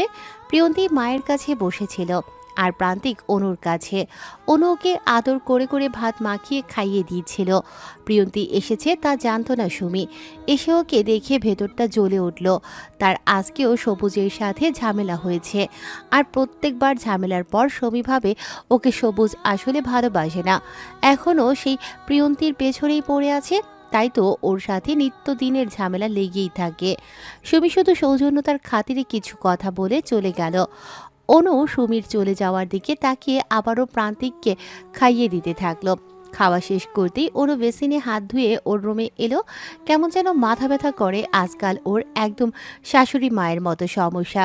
সেই সাথে বমি বমি ভাব হয়ে থাকে, মাঝে মাঝে দৃষ্টির শক্তিও ঝাপসা হয়ে আসে। প্রিয়ন্তীর কাছে সমস্যার কথা বলেছে অনু। প্রিয়ন্তী ভাবল যে অনু হয়তো প্রেগনেন্ট, তাই এরকম হচ্ছে। প্রণয় আসলে ডাক্তারের কাছে গিয়ে একবার শিওর হয়ে আসতে বলল। প্রণয় এলো তার দুদিন পরে, যদিও আসার কথা ছিল না এত দ্রুত, তবে বাসায় মা আর বউয়ের এরকম অসুস্থতা অবস্থা দেখে চলে এলো বোনের কথায়। অনুর অবস্থা দিনকে দিন খারাপের পর্যায়ে চলে যাচ্ছে। প্রণয় বুঝে উঠতে পারল না এরকম কেন হচ্ছে আজকাল। আবার অনু হ্যালুসিনেশন দেখছে, যেমন গত রাতে প্রণয়ের বুকে শুয়েও বলল ওনাকে ঘরের ভিতর ওর বাবাকে দেখতে পেয়েছে। আবার একটু পর বলছে মাকে দেখতে পেয়েছে। মানে সারাটা রাত না ঘুমিয়ে আবল তাবল বলেছে। প্রণয়ের বুকে মাথা রেখে শুয়ে শুয়ে। পরের দিন হসপিটালে নিয়ে এলো প্রণয় অনুকে। ডক্টর ওকে বেশ কিছু পরীক্ষা দিলেন, সেগুলো টেস্ট করে ডক্টর রিপোর্ট দেখে কিছুক্ষণ চুপ করে থাকলেন। তারপর গম্ভীর স্বরে বললেন, আপনার স্ত্রীকে দীর্ঘদিন ধরে ধীরে ধীরে বিষ দেওয়া হচ্ছে। পরীক্ষার রিপোর্ট অনুযায়ী তার রক্তে বেলাডোনা বিষ বা ড্যাটুরার বিষ জাতীয় কিছু উপাদান পাওয়া গেছে। প্রণয় হতবাক হয়ে গেল। বিষ মানে? ডক্টর গভীর দৃষ্টিতে তাকিয়ে বললেন, এটি সাধারণ কোনো খাবারের বিষক্রিয়া নয়। এই ধরনের বিষ সাধারণত ধীরে ধীরে শরীরে প্রবেশ করানো হয়, যাতে তাৎক্ষণিক মৃত্যু না হয়, বরং ধীরে ধীরে অসুস্থতা বাড়তে থাকে। প্রথমে মাথা ব্যথা, তারপর দৃষ্টিভ্রম, বমি বমি ভাব এবং শেষে হ্যালুসিনেশন। আপনার স্ত্রী হয়তো এমন কিছু দেখছেন বা অনুভব করছেন যা বাস্তবে নেই। প্রণয়ের মাথা ঝিমঝিম করতে লাগলো। অনুর্গত কয়েকদিনের কথা মনে পড়ল। রাতে ঘরের ভেতর তার বাবা মাকে দেখেছে বলেছিল, কাঁপছিল, প্রলাপ বলছিল। এসব কি তবে বিষের প্রভাব? ডাক্তার তখনই বললেন, আপনাকে খুব সাবধান হতে হবে। কেউ ইচ্ছাকৃতভাবে আপনার স্ত্রীকে বিষ দিচ্ছে খাবারের সাথে মিশিয়ে। এসব বন্ধ করতে হবে, নইলে খারাপ কিছু হয়ে যেতে পারে ওনার সাথে। প্রণয় তখন ডক্টরের দেয়া প্রেসক্রিপশন অনুযায়ী মেডিসিন কিনে অনুকে নিয়ে ফিরে এসেছে। অনুকে যদিও বলেনি ডক্টরের সাথে তার কি কি কথা হয়েছে, তবে অনু বারবার জিজ্ঞেস করছিল বিধায় জানিয়েছে শরীর দুর্বল, তাই এরকম লাগছে, ঠিক হয়ে যাবে কিছুদিন পর। অনু আর জিজ্ঞেস করেনি, তবে প্রণয়ের মাথা থেকে এই চিন্তাগুলো কমল না। কে দিতে পারে অনুকে খাবারের সাথে বিষ মিশিয়ে? বাসায় তো প্রহেলিকা আর অনু দুজন ছাড়া কেউ নেই। নিশ্চয়ই অনু নিজে খাবারে মিশিয়ে খাবে না, আবার প্রহেলিকাও নিশ্চয়ই। হুট করেই প্রণয়ের মাথায় এলো ওর মাও তো অসুস্থ ব্যাপক। আচ্ছা, এতদিনও প্রহেলিকার অসুস্থতা কমেনি কেন? শহরে নিয়ে দেখিয়ে এনেছিল প্রণয়, তাহলে কমার বদলে দিন দিন বেশি দুর্বল হয়ে কেন যাচ্ছে প্রহেলিকা? তাহলে কি ওর সাথেও এরকম করা হচ্ছে না? প্রণয় দ্রুত ড্রাইভ করে বাসায় ফিরল। তখন বিকেল প্রায় হয়ে আসছে। বাড়ির সামনে গাড়ি রেখেই প্রিয়ন্তীকে বলল ডেকে নিয়ে কথাগুলো। মা আর বউয়ের সামনে কথাগুলো বলে ওদের ভয় বাড়িয়ে দিতে চাইল না। প্রিয়ন্তীও বুঝে উঠতে পারল না এরকম কে করবে। কাউকে জানানো যাবে না, আগে খেয়াল করতে হবে কে এসে খাবারে মিশিয়ে দিচ্ছে এই তরল পদার্থ। অনুর রান্না থেকে শুরু করে প্রত্যেক কাজের দিকে নজর রাখছে প্রিয়ন্তী আর প্রণয়। তবে আশ্চর্য হলো তখন যখন প্রহেলিকা রাতে খাওয়ার জন্য চা বানাতে গেল। এই অসুস্থ শরীর নিয়েও হাজার নিষেধ না শুনে চা বানাতে এলো প্রহেলিকা। তখন না চাইতেই প্রণয় সন্দেহ করে গভীর নজর রাখল মায়ের প্রতি। তবে ওর ভাবনাকে সত্য করতে যখন প্রহেলিকা আঁচলের ভাঁজে লুকিয়ে রাখা শিশি থেকে তরল সেই বিষাক্ত চায়ের কাপে মিশিয়ে দিতে গেল, প্রণয় এগিয়ে এলো, মায়ের হাত থাবা দিয়ে ধরে আটকালো। ঘটনার আকস্মিকতায় প্রহেলিকা হক চকিয়ে গেল। যা, আজ ছেলের কাছে তিনি ধরা পড়েই গেলেন, এখন কি হবে? প্রণয় যথেষ্ট সাবলীল নরম গলায় মাকে জিজ্ঞেস করল, কি মেশাচ্ছিলে? প্রহেলিকা আমতা আমতা করে কি বানিয়ে বলবে তা ভাবার চেষ্টা করলো, তারপর বলল, ওই ওই। কি মা, মিথ্যা বলবেন একদম। প্রহেলিকা ঘুরে ছেলের দিকে তাকিয়ে বলল, এটা এক ধরনের ঔষধ যা এক বাবার কাছ থেকে এনেছি আমি। প্রণয় অবাক হলো যেন, তারপর চোখ ছোট ছোট করে বানিয়ে মাথা দুদিকে দুলে বলল, কেন? এই ওষুধ আমি এক ফকির বাবার থেকে এনেছি। সে বলেছে অনু আসার পর আমাদের বাসার উপর অশুভ নজর দিয়েছে খারাপ কিছু, আর তাই নানা রকম ব্যায়ামও দেখা দিচ্ছে দিন দিন। তাই এর সমাধান হিসেবে এই তরল ওষুধ দিয়েছেন তিনি, যা খাবারের সাথে মিশিয়ে প্রতিদিন একবার করে খেতে হবে। তুমি আমায় কেন জানাওনি আগে? আমি ভেবেছি তুই জানলে এসব আনতে দিবি না, তুই এসব বাবাদের বিশ্বাস করিস না, অথচ বাবা বলেছে সম্পূর্ণ বিশ্বাস রাখতে, তাই তোকে বলিনি। প্রণয় দুহাতে মাথা চেপে ধরে বলল, ও শিট মা, তোমার আমাকে জানানো দরকার ছিল। তুই জানো না যে তুমি দিনের পর দিন কি বিষ নিজ হাতে সেবন করে চলেছ। প্রহেলিকার হাত থেকে শিশি পড়ে গেল মেঝেতে। ও যেন বিশ্বাস করতে পারল না প্রণয়ের কথা, ভয়ে জিজ্ঞেস করে, কি বলছিস তুই এসব বাবা? এটা? হ্যাঁ মা। প্রিয়ন্তী এসে মায়ের উদ্দেশ্যে বলল, প্রণয় ঠিক বলেছে মা, তুমি দিনের পর দিন নিজেদের মৃত্যু নিজেরাই ডেকে আনছো। এই বিষের জন্যই আজ অনুর এই অবস্থা, আর এজন্যই তুমিও দিনের পর দিন আরও বেশি করে অসুস্থ হয়ে যাচ্ছ। তুমি কার থেকে এসব এনেছিলে? প্রহেলিকা সরল গলায় সব বলে দিল। সুমিকে জিজ্ঞেস করলে সেও জানালো এসব কথা সে জানে না, সবার থেকে শুনেছে এই বাবা চিকিৎসা দেন, তাই তিনি চাচি শাশুড়িকে নিয়ে গিয়েছিলেন এরকম হবে সে কোশমিন কালেও ভাবনায় আনেনি। প্রণয় আর ওকে খাটালো না, সোজা পুলিশকে ইনফর্ম করে চেলা বাবার আস্তানায় নিয়ে গিয়ে ধরিয়ে দিলেন। আশেপাশের অনেকেই এসে জানালো এই ভণ্ড বাবা এরকম অনেকের সাথেই করেছেন, কেউ কেউ সুফল পেলেও বেশিরভাগ মানুষ এর ক্ষতি করেছেন। এর বিনিময়ে তিনি অনেক কিছু নিয়ে থাকেন মানুষজনের থেকে, বেশিরভাগ গবাদি পশুসহ নগদ টাকা পয়সা, এছাড়াও সোনা রূপাও নিয়েছে অনেকের থেকে হাতিয়ে। প্রণয় প্রহেলিকাকেও ডক্টর দেখিয়ে আনলো, এরপর আবার শহরে চলে গেল। ওর বাসার কাজ সম্পূর্ণ হলেই দুজনকে গ্রাম থেকে নিয়ে যাবে। এদিকে সজীব আর সমীর প্ল্যান বিফলে যাওয়ায় দুজনে কিছুটা ক্ষেপে উঠলেও নতুন করে সব ভাবতে লাগলো কিভাবে এখন ওদের সাজানো সংসার ভাঙচুর করে দেয়া যায়, আর যার প্রভাব পড়বে প্রিয়ন্তীর সংসারেও। প্রণয় যেতেই সজীব একা একা সিদ্ধান্ত নিল ও আসলে এখন করবে কি, যাতে অনুর সংসার আর প্রণয়ের সাথে না এগিয়ে ওর কাছে ফিরে আসে অনু, যেন ওর কাছে ফিরতে বাধ্য হয় অনু, তার জন্য যা করার সে করবে। আজ সারাদিন ধরেই বৃষ্টি হচ্ছে। প্রহেলিকা খিচুড়ি আর ইলিশ রান্না করেছে, তবে অনু মাছ পছন্দ করে না। ওর জন্য আলাদা করে গরুর গোশত রান্না চাপিয়েছে। রান্না শেষ হতেই তিনি একটি প্লেটে খিচুড়ি আর ইলিশ তুললেন সুমিকে দিয়ে আসতে। মেয়েটা বাচ্চা পেটে ধরেছে, এই 2 মাস হয়েছে। ওর শাশুড়ি ওকে তেমন একটা আদর যত্ন করে না, নিজেকেই নিজের খেয়াল রাখতে হয়। কখনের খাবার কখন খায় তার ঠিক নেই। প্রিয়ন্তী এখনও ভাইয়ের বাড়িতেই রয়ে গেছে। মায়ের থেকে প্লেট নিয়ে ছাতা মাথায় ধরে নিজেই দিয়ে আসতে গেল। প্রণয় কল করেছে অনুর ফোনে, ও বসে কথা বলছিল। প্রান্তিক প্রহেলিকার ঘরে বসে খেলছে। প্রণয় জানালো আর 1 মাস পরেই ওদেরকে গিয়ে নিয়ে আসবে। বাড়ির কাজ আর অল্প কিছু বাধা আছে। সেদিন যে প্রণয় চলে গেল, তারপর 1 মাস পার হয়ে গেছে। প্রিয়ন্তী এতদিনে চলে যেত, তবে প্রহেলিকা আর অনু একসাথে অসুস্থ ছিল বলে যেতে পারেনি। ওরা সুস্থ হতেই ছেলেকে নিয়ে চলে গেল। অনু বাড়ির সামনে খোলা উঠোনে কাঠ লাকড়ি রোদের তাপে শুকোতে দিচ্ছিল। সজীব সে সময় কোথাও থেকে বাড়ি ফিরছিল। উঠোনে কাজে ব্যস্ত, অনুর শাড়ি এলোমেলো ছিল। সেদিকেই বাজে দৃষ্টিতে চেয়ে রইল অনেকটা সময়, আর মনে মনে ছক করল একদিন অনুকে সে নিজের বিছানায় নেবেই।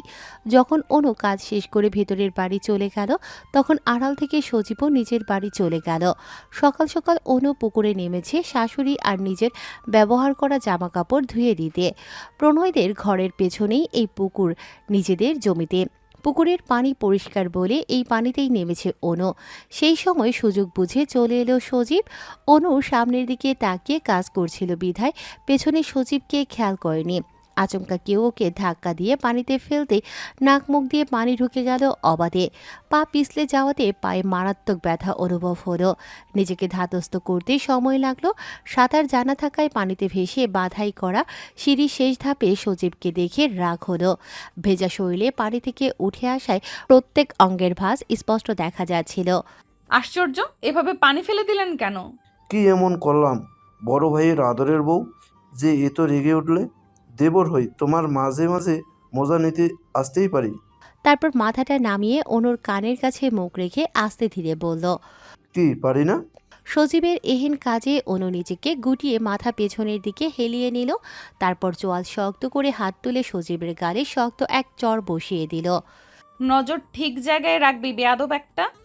রেগে কথাগুলো বলে বালতি হাতে তুলে নিয়ে বাড়ির রাস্তা ধরল। আপনার বাড়ি ফেরার সময় হবে কবে? খুব তাড়াতাড়ি আসবো কেন? আমাকে দেখি আজকাল অনেক মিস করছে কেউ। অনু লজ্জা পেল, তবুও শক্ত গলায় বলল, মিস করছি না, আপনি এসে আমাকে নিয়ে যান এখান থেকে। প্রণয় একটু কপাল জোড়ো করে রইল। অনু সচরাচর এখানে আসার কথা তুললে বলে আসবে না, আর আজ নিজে থেকে আসবে বলছে। কেন? ওখানে কোনো সমস্যা হয়েছে? শরীর ভালো লাগছে না? অনু বুঝতে পারল প্রণয় আগের ব্যাপারটা নিয়ে এখনো দুশ্চিন্তা করেও চাইলেও না প্রণয় শুধু শুধু ওই ব্যাপারটা নিয়ে দুশ্চিন্তা করুক, তাই বলল, না সমস্যা নেই, আপনার যখন সমস্যা হয় তখন আসুন, আমি রাখছি। কল কেটে দিয়ে মৌন হয়ে বিছানায় বসে রইল অনু। আজকাল সজীবটার ব্যবহার ওর কাছে সুবিধার মনে হচ্ছে না। কেমন সব সময় গা ঘেঁষে কথা বলতে আসে। বাইরে দাঁড়িয়ে স্বস্তি পায় না বলে ঘরেই থাকে দিনের বেশিরভাগ সময়। বাইরে যায় না বলে আজ আবার বাড়িতেও এসেছে বাহানা দিয়ে শাশুড়ির কাছে। প্রহেলিকার সাথে কথা বলে যাওয়ার সময় চোখ দিয়ে কিছু একটা বুঝিয়ে গেছে, যার কিছুই বোঝেনি অনু। প্রণয়ের মামি আর সিথি এলো বেড়াতে। প্রহেলিকা আর অনু মিলে নানা রকম রান্নার আয়োজন করলো ওদের জন্য। সিথি আসার পরেই ফুপির রুমে গিয়ে উঠেছে, আর বের হয়নি। অনুভবল সিথি হয়তো প্রণয়ের সাথে ওর বিয়েটা মানতে পারেনি বলেই আসার পর থেকে এখনো ওর সাথে দেখা করতে আসেনি বা কথা বলেনি। এমনকি বিয়ের পরে যে কয়েকদিন ছিল এখানে, তখনও অনুর সাথে হাসি খুশিভাবে কথা বলেনি। রাতের খাবারের সময় দেখা হলেও দুজনের সাথে কথা হলো না। যা কথা বলার বলল প্রহেলিকার সাথে। পরের দিন সকালবেলা মামি আসার খবর পেয়ে প্রিয়ন্তী এলো প্রান্তিককে সাথে নিয়ে। ইদানিং প্রান্তিকের শরীর খুব একটা ভালো যাচ্ছে না। থেকে থেকে ছেলেটা কেঁদে কেঁদে বলে সারা শরীরে নাকি আগুন জ্বলে দিচ্ছে কেউ। অয়ন একবার এসে ছেলেকে শহরের ডাক্তার দেখিয়ে এনেছে। উনি বলেছেন বাচ্চা ছেলের শরীর খাবার অনিয়মের ফলে ভিটামিন B12 এর অভাব দেখা দিয়েছে। এজন্য শরীরে জ্বালা পোড়া অনুভব হয়। এর জন্য তিনি কিছু মেডিসিনও লিখে দিয়েছেন। এভাবে 3জন ডাক্তারকে দেখালে সবার রিপোর্ট একই আসে। প্রিয়ন্তী আসে বিকেলের দিকে। অনু ওকে পেয়ে সজীবের করা সমস্ত কুকর্ম বলে দেয়। প্রিয়ন্তী রেগে প্রণয়কে বলে দেয়। অনু বলেনি সাহস করে, ওর ভয় হয় প্রণয় যা ছেলে, একবার সজীবকে কেলিয়ে এসেছিল ওকে বিয়ের প্রস্তাব দেয়, তাও ওদের বাড়ির উঠোনে। এবার যে কি করবে কে জানে। প্রিয়ন্তী ছেলে কাছে বলে উঠোনে নিয়ে গেল কোলে করে। প্রান্তিককে কোলে চড়িয়ে হাঁটতে লাগলো পুরো বাড়ি। ছেলের কান্না থামাতে হাত দিয়ে গাছে বসে থাকা পাখি দেখালো, সজীবদের গরু দেখালো, মুরগির ছোট ছোট বাচ্চা দেখালো। প্রান্তিক তা দেখায় মনোযোগ দিয়ে নিজের কান্না ভুলে গেল। সজীব তখন কোথাও থেকে ফিরছিল। ওকে দেখা মাত্র প্রিয়ন্তীর শরীর আগুনে জ্বলে উঠল। ইচ্ছে করলো এগিয়ে গিয়ে দু একটা প্রহার বসাতে, তবে প্রণয় বলেছে এ নিয়ে একটা কথাও না বলতে, যা করার ও নিজে এসে করবে। তাই প্রিয়ন্তী কিছুই বলল না, তবে ওকে দেখে সরে এসে পুকুরের দিকে গেল। ওদিকে ঘুরতে ঘুরতে পাড়ের উপরে লেবু গাছটার দিকে গেল, আর গিয়ে সেখানে অদ্ভুত কিছু আবিষ্কার করলো। লেবু গাছের নিচে একটা ছোট্ট গর্ত করা, 2 ফুট থেকে 3 ফুট গভীর। সেই গর্ততে অল্প পরিমাণে পানি দেওয়া, আর পানিতে দুটো শিং মাছ। সেই শিং মাছগুলোর পেট বরাবর সাদা সুতো দিয়ে একটা করে তাবিজ বেঁধে রাখা। প্রিয়ন্তী ভ্রু কুঁচকে চিন্তা ভাবনা করলো এসব এখানে কেন। ওর মনে পড়ে গেল এগুলো সাধারণত কোনো এক ধরনের কালা জাদুর জন্য ব্যবহার করা হয়। প্রিয়ন্তীর কপালের ভাঁজ আরও গভীর হলো। গর্তের পানির ভেতর ঢুকতেই থাকা শিং মাছগুলোর দিকে তাকিয়ে একটা অস্বস্তিকর অনুভব হলো তার। সাধারণত গ্রাম এলাকায় কিছু মানুষ বিশ্বাস করে কাউকে ক্ষতি করার জন্য বা অসুস্থ করে তোলার জন্য এ ধরনের তাবিজ বাঁধা মাছ মাটির নিচে পুঁতে রাখা হয়। তার মনে পড়ে গেল ছোটবেলায় দাদির কাছে এসব গল্প শুনেছিল। দাদি বলতো এইভাবে মাছকে কষ্ট দিয়ে মাটির নিচে রাখলে যার জন্য এই জাদু করা হয়েছে সে আস্তে আস্তে দুর্বল হয়ে পড়ে, অসুস্থ হয়ে যায়, এমনকি তার সংসারে অশান্তি লেগে থাকে। প্রিয়ন্তীর কাঁপতে থাকা হাত অজান্তেই ছেলের পিঠের উপর রেখে চমকে উঠল। কয়েকদিন ধরে প্রান্তিকের শরীর অসুস্থ, আবার ওর নিজেরও খুব একটা ভালো লাগে না, সংসারে মন বসে না। সবসময় মনে হয় অয়নের সংসার আর তার ভালো লাগছে না। তবে কি এগুলো? সে হঠাৎ চমকে উঠল। কারা এটা করেছে, কেন করেছে? প্রিয়ন্তী চারিপাশে তাকালো, আশেপাশে কেউ নেই। দ্রুত গর্তের কাছে বসে সে তাবিজ বাঁধা মাছগুলো তুলে আনলো। তারপর একটা পাথর খুঁজে নিয়ে শক্ত হাতে আঘাত করলো তাবিজগুলোর উপর। তারপর এক মুহূর্ত দেরি না করে ছুটে গেল প্রহেলিকার কাছে। এই বিষয়টা তাকে জানানো দরকার। প্রহেলিকা তখন ভাই বউয়ের সাথে বসে গল্প করছিল। প্রিয়ন্তী এসে অনুর রুমে গেল। অনু বিছানায় বসেছিল। প্রিয়ন্তীকে হন্তদন্ত হয়ে ঘরে আসতে দেখে উঠে বসে জিজ্ঞেস করলো, কি হয়েছে ভাবি, ওরকম করছো কেন? প্রান্তিকের আবার পেট ব্যথা করছে? প্রিয়ন্তীর কাঁধে তখন প্রান্তিক ঘুমিয়ে গেছে। ও অনুর বিছানায় প্রান্তিককে শুইয়ে দিল, তারপর বলল, অনুরে, আমার মনে হয় কেউ আমাদের ক্ষতি করার চেষ্টা করছে। অনু প্রিয়ন্তীর কথা শুনে ভাবনায় নিমজ্জিত হলো। কেউ কেন ওদের ক্ষতি করার চেষ্টা করবে? ও আশঙ্কায় বুক কেঁপে উঠল। তারপর বলল, কেন তোমার এরকম মনে হয় ভাবি? প্রিয়ন্তীর তাবিজগুলো ওর সামনে রাখলো, তারপর বলল ওখানেই ও কি দেখেছে। অনু এসবে বিশ্বাস না করলেও বেশ ভয় পেল, তবে ভেবে পেল না কে এরকম করতে পারে। প্রহেলিকাকে প্রিয়ন্তী উঠিয়ে আনলো মামির সামনে থেকে, ওনাকে সব দেখাতে বলল। যেহেতু চেলা বাবা এখন জেলে, তাই কে করেছে সব বলা যাচ্ছে না। আমরা না হয় কাল ফকির পাড়ায় যাব, ওখানে এক হুজুর আছে যিনি সব বিষয়ে ভালো জানেন, ওনার থেকে সব শুনে আসবো। আমার খুব ভয় হচ্ছে মা। ভাবিস না। পরের দিন প্রণয় হুট করেই চলে এলো। আসলে প্রিয়ন্তীর মুখ থেকে কাল ওসব কথা শোনার পর থেকে মেজাজ গরম হয়ে আছে। সেই সাথে অনুর উপর ক্ষোভ ও জমিয়ে রেখেছে। কেন অনু আগেই ওকে বলল না, জানালো না যে সজীব ওর সাথে নোংরা ব্যবহার করার চেষ্টা করেছে। যদি প্রিয়ন্তীকেও না বলতো তাহলে সজীব আরও সাহস পেয়ে খারাপ কিছু করতে পারত না। সিথি প্রণয়কে দেখে খুশি হলো, ওর সাথে কথা বলার চেষ্টা করলো, কিন্তু প্রণয় ওকে সময় দিল না। ওকে দেখে খুবই ব্যস্ত মনে হলো। প্রণয় আসতেই অনু সামনে এলো, ওকে ঠান্ডা পানির গ্লাস এগিয়ে দিল, তবে প্রণয় তা নিল না। এমনকি অনুর সাথে কথাও বলল না রাগ দেখিয়ে। অনু এবার না পেরে প্রণয়কে জিজ্ঞেস করলো, কি করেছি? কথা কেন বলছেন না? কি কথা বলবেন না আমার সাথে? প্রণয় এবারে চুপ করে বসে রইল, কিছুই বলল না। অনু সোফার পাশে বসে বলল, কি কথা বলবেন না আমার সাথে? প্রণয় উঠে বাইরে গেল। ফিরল কিছু সময় পর। অনু তখন বিছানার উপর হয়ে শুয়ে আছে, ওর পিঠ কাঁপছে। প্রণয় নিশ্চিত হলো ও কাঁদছে শুয়ে শুয়ে। আশ্চর্য এই মেয়ে জাতি, সামান্য অল্প একটা বিষয় নিয়ে এরকম করার কি মানে আছে? প্রণয় কাছে গিয়ে বলল, সজীবের বিষয় নিয়ে আমাকে আগে কেন বলিসনি? আমাকে তোর বলার প্রয়োজন মনে করলি না কেন? যদি খারাপ কিছু হয়ে যেত তখন এর ড্রাইভার কে নিত? অনু শোয়া থেকে উঠে বিছানায় বসে ফোপাতে ফোপাতে বলল, আমি ভেবেছিলাম আপনাকে জানালে আপনি সামান্য ব্যাপারটা নিয়ে অহেতুক ঝামেলা সৃষ্টি করবেন, তাই ভয়েই বলিনি। আশ্চর্য। আমার ভুল হয়ে গেছে প্রণয়। এবার থেকে আর আপনার থেকে কিছুই লুকাবো না। এইবারের মতো আমার সাথে কথা বলুন। মনে থাকবে? প্রণয়ের রাগি রাগি চোখের দিকে চোখ রেখে বলল, মনে থাকবে। আপু আর মা কোথায়? মায়ের সাথে সকালবেলা কোথায় যেন গেছে। বাসায় শুধু মামি আর সিথি আছে। আচ্ছা, প্রান্তিককে নিয়ে গেছে? হ্যাঁ। তারপর অনু গতকালের বিষয়টা প্রণয়কে বলল। প্রণয় বলল, আমাকে না জানিয়ে গেছে কেন? কারণ আপনি এসব অলৌকিক শক্তিতে বিশ্বাস করেন না। জানালে আপনি কখনোই আজকে মা আর ভাবিকে ওখানে যেতে দিতেন না। প্রণয় বিরক্ত হলেও মা আর বোনের প্রতি। এসব এই যুগে এসে কেউ বিশ্বাস করে? এর আগে কি চেলার ওই মিথ্যে কর্মকাণ্ড দেখেনি?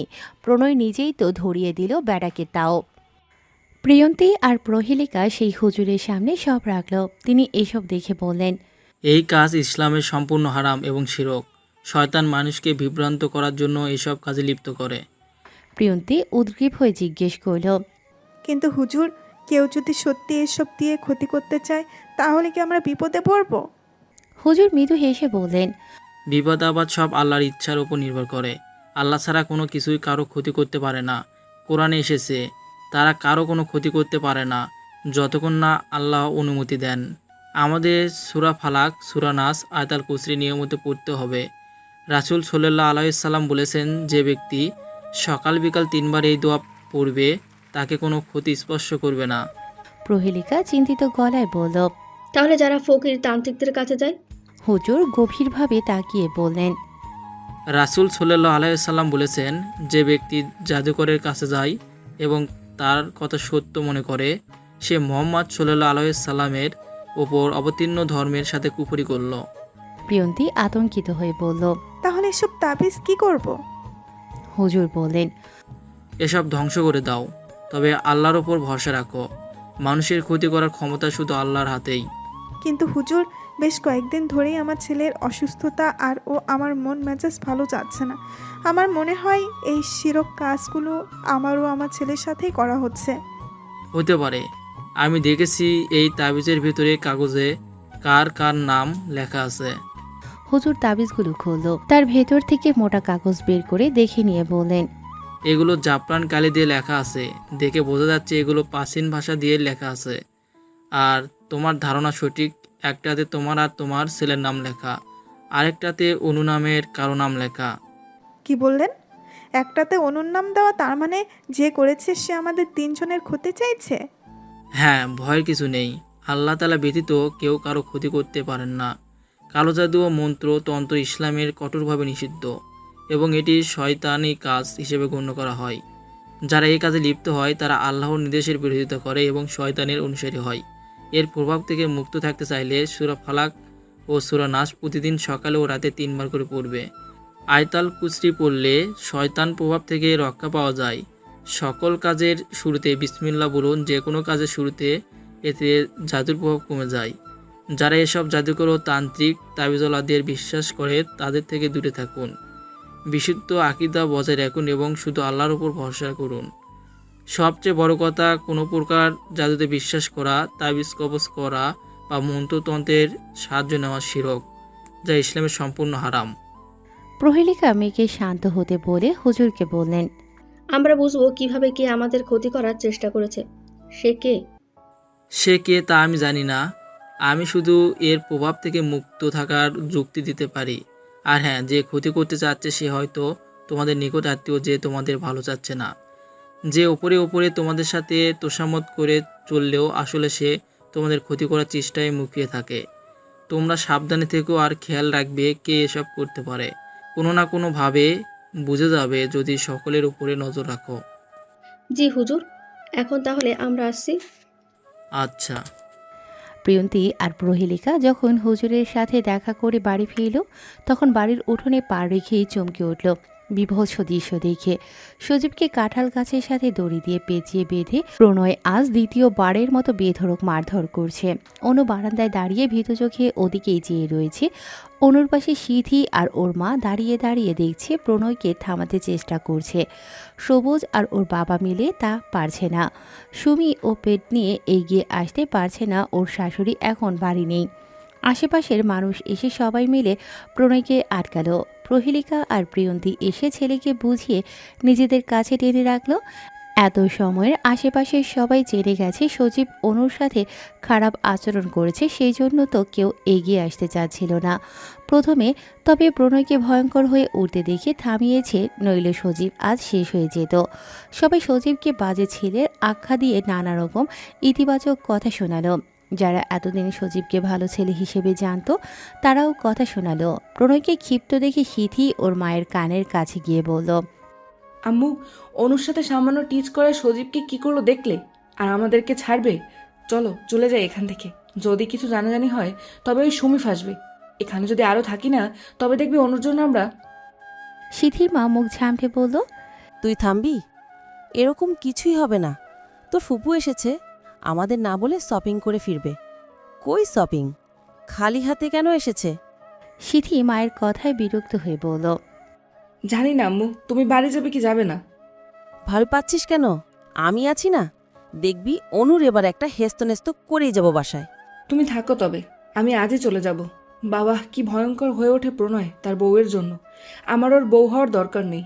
এমনিতেই হাজার প্রণয় আমার পেছনে লাইন ধরে আছে। হুজুর কি বলেছে? কে করেছে এসব? উনি নাম বললেন না, তবে জানালেন কাছের কেউ হতে পারে। ওসব বাদ দে প্রণয়, আমি সব শুনেছি। এসবে আর ভয় নেই। আল্লাহ না চাইলে কেউ আমাদের ক্ষতি করতে পারবে না। তুই শান্ত হ আগে। আমি না আসার আগেই তুই সজীবকে মারলি কেন? প্রণয় চেয়ার ছেড়ে রুমে যেতে যেতে বলল, ওর একটা বিহিত করতেই সকাল সকাল ছুটে গ্রামে এসেছি। ওকে না মারা পর্যন্ত স্বস্তি পাচ্ছিলাম না। প্রিয়ন্তী একটু রাগ দেখিয়ে বলল, এখন পাচ্ছিস? বিকেলের শেষ ভাগ, একটু আগে আসরের নামাজ পড়েছে অনু। প্রণয় তখনও বিছানায় উবুর হয়ে ঘুমে আচ্ছন্ন। সিথি ওর মাকে নিয়ে একটু আগেই নিজেদের বাসায় চলে যাওয়ার জন্য বের হয়েছে। যাওয়ার সময় অবশ্য তারা প্রণয়ের সাথে দেখা করে গেছে। সেই সময় প্রণয় একবার উঠেছিল, পরপর খাবার খেয়ে আবার ঘুমিয়েছে। প্রহেলিকা মেয়েকে নিয়ে রান্না শেষ করল। অনু এসে সন্ধ্যায় প্রণয়কে ডেকে তুলল। ভোর সন্ধ্যায় বিছানায় ঘুমানো ভালো না। প্রণয় উঠে ফ্রেশ হয়ে বাইরে আসতে দেখল আশেপাশের অনেক মানুষজনই সজীবকে দেখতে আসে ওদের বাসায়। সজীবের বাবা নিজেদের বাড়ির ভেতর থেকে চিল্লাপাল্লা করছে। কোনো কথাবার্তা ছাড়াই তার ছেলেকে প্রণয় মেরেছে এভাবে। এর আগেও একবার পিটিয়েছে প্রণয়, সেবার তিনি বিশেষ কিছু বলেন নাই। যেখানে তার নিজের ছেলের দোষ মাত্র ছিল না, কি করেছিল সজীব? শুধু অনুকে বিয়ে করবে বলে বিয়ের প্রস্তাব নিয়ে গিয়েছিল। আজ আবার তাও ওই মেয়ের জন্যই। প্রণয় নিজেদের বাড়ির সামনে দাঁড়িয়ে চাচার প্রলাপ শুনল। ওর চাচির কাছে ছেলের এই অবস্থা দেখে প্রহেলিকা একবার যেতে চাইল সজীবকে দেখতে, তবে প্রিয়ন্তী যেতে দিল না। এখন চাচা চাচির মনের অবস্থা ভালো না। প্রহেলিকা গেলে ওরা সহ্য করবে না, উল্টো আরেক ঝামেলা বাঁধিয়ে দেবে। তার থেকে ও বাড়ি এই সামনে না যাওয়াই ভালো। অনুও বারবার ঢোক গিলছে সজীবের জন্য চাচা চাচির আহাজারির শব্দে। সব ওর জন্যই হয়েছে মূলত। ইস, প্রণয় রাগী মানুষটা কী সব হাল করেছে সজীবের। অনু ভয়ে ভয়ে সজীবের পেছনে গিয়ে দাঁড়িয়ে থাকলো। প্রণয় সামনের দিকে চেয়েও ওর উপস্থিতি টের পেল, বলল, কি ভাবছিস তুই? ভয় পাচ্ছিস কেন? চাচা চাচি ঝামেলা করবে এবার। কার সাথে করবে? আপনার সাথে। আমি ওদের ভয় পাই? ওদের ডরাই? অনু সাহস জুগিয়ে বলল, মায়ের সাথে যদি এই নিয়ে ঝামেলা করে, আপনি তো সেই আমাদের রেখেই যাবেন। তখন কি করব আমরা? ও যদি আবারও খারাপ কিছু করার চেষ্টা করে তখন কি করব আমরা? আমি তোদের রেখে যাব কে বলেছে? আমি আর তোদের এখানে রেখে যাব না, সাথে করে নিয়ে যাব। ওই কালো মনের মানুষের আশেপাশেও রাখবো না তোকে আমি। আর মা? নিয়ে যাব। এখানে মা একা সুস্থ থাকবে না অনু। কেউ বারবার আমাদের সংসারে ঝামেলা করার চেষ্টা করছে, বারবার নানা রকম পন্থা অবলম্বন করতে চাচ্ছে। মা যাবে কি আমাদের সাথে? যাবে। আপুকেও নিয়ে যাব আমি। তোর ভাইকে আমার ওখানেই কাজ দিয়েছি। এই গ্রামে থাকার দরকার নেই কারো, মাঝে মাঝে ঘুরতে আসবো এখানে। আমি আর কোনো ঝামেলা চাচ্ছি না, অনেক হলো বিয়ের পর থেকে। প্রণয় ঘরে চলে গেল। অনু যাবে সেই সময় সুমি বের হলো ওর ননদকে সাথে নিয়ে। ভাইয়ের খবর শুনে সাথে সাথেই চলে এসেছে সজীবের বোন। অনুকে দেখেই মুখ ঝামটা মেরে ঘরে চলে গেল। অনু ঢোক গিলে প্রণয়ের পিছু ভেতরে চলে গেল। পরের দিন সকালবেলা প্রিয়ন্তী গেল পুকুরের দিকটায়, গিয়ে দেখলো সুমি সেখানে আগে থেকেই এসেছে, লেবু গাছের নিচে কিছু খুঁজছে। ও ঠিক সেই গর্তের কাছেই বসে চারপাশে হাতড়ে দেখছে কিছু একটা। প্রিয়তি বিচক্ষণ মেয়ে, সাথে সাথে পেছনে দাঁড়িয়ে বলল, মাছগুলো পাচ্ছিস না?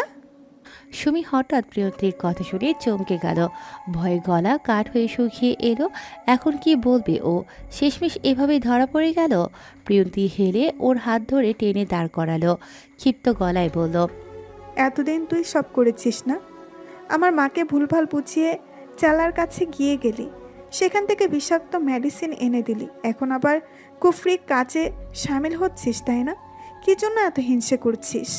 সুমি কিছুই বলল না, শুধু প্রিয়ন্তীর হাতের মুঠো থেকে নিজের হাত ছাড়িয়ে নেয়ার চেষ্টা করে ব্যর্থ হলো। প্রিয়ন্তী আচমকা সুমির গালে প্রকাণ্ড এক থাপ্পড় বসিয়ে দিল। সুমি আহত চোখে চেয়ে রইল। তারপর প্রিয়ন্তী ওকে সময় না দিয়ে টেনে টেনে বাড়ির সামনের দিকটায় নিয়ে এলো। ছুঁড়ে ফেলে দিল হাত ওর চাচার উঠোনে এনে। ততক্ষণে সবুজ আর ওর মা এসেছে সেখানে। প্রণয় আর অনুও ভেতর থেকে আসলো। প্রিয়ন্তী ভীষণ খেপেছে বলে ভয় পেল সুমি। ও এমনিতেই প্রেগনেন্ট, তার উপর এই পরিস্থিতি ওর জন্য সঠিক না, তাই হাঁপিয়ে উঠল হাতের ব্যথায়। প্রিয়ন্তী শক্ত করে চেপে ধরেছিল কি না। বল, তুই কি কি করেছিস? কার সাথে মিশে করেছিস? যদি একটাও মিথ্যা বলেছিস, শেষ করে দিব তোকে আমি। সুমি ভয় পেয়ে স্বামী আর শাশুড়ির দিকে বারবার চাইল। সবুজটাও আর মুখের দিকে জবাবের আশায় চেয়ে রয়েছে কেমন করে।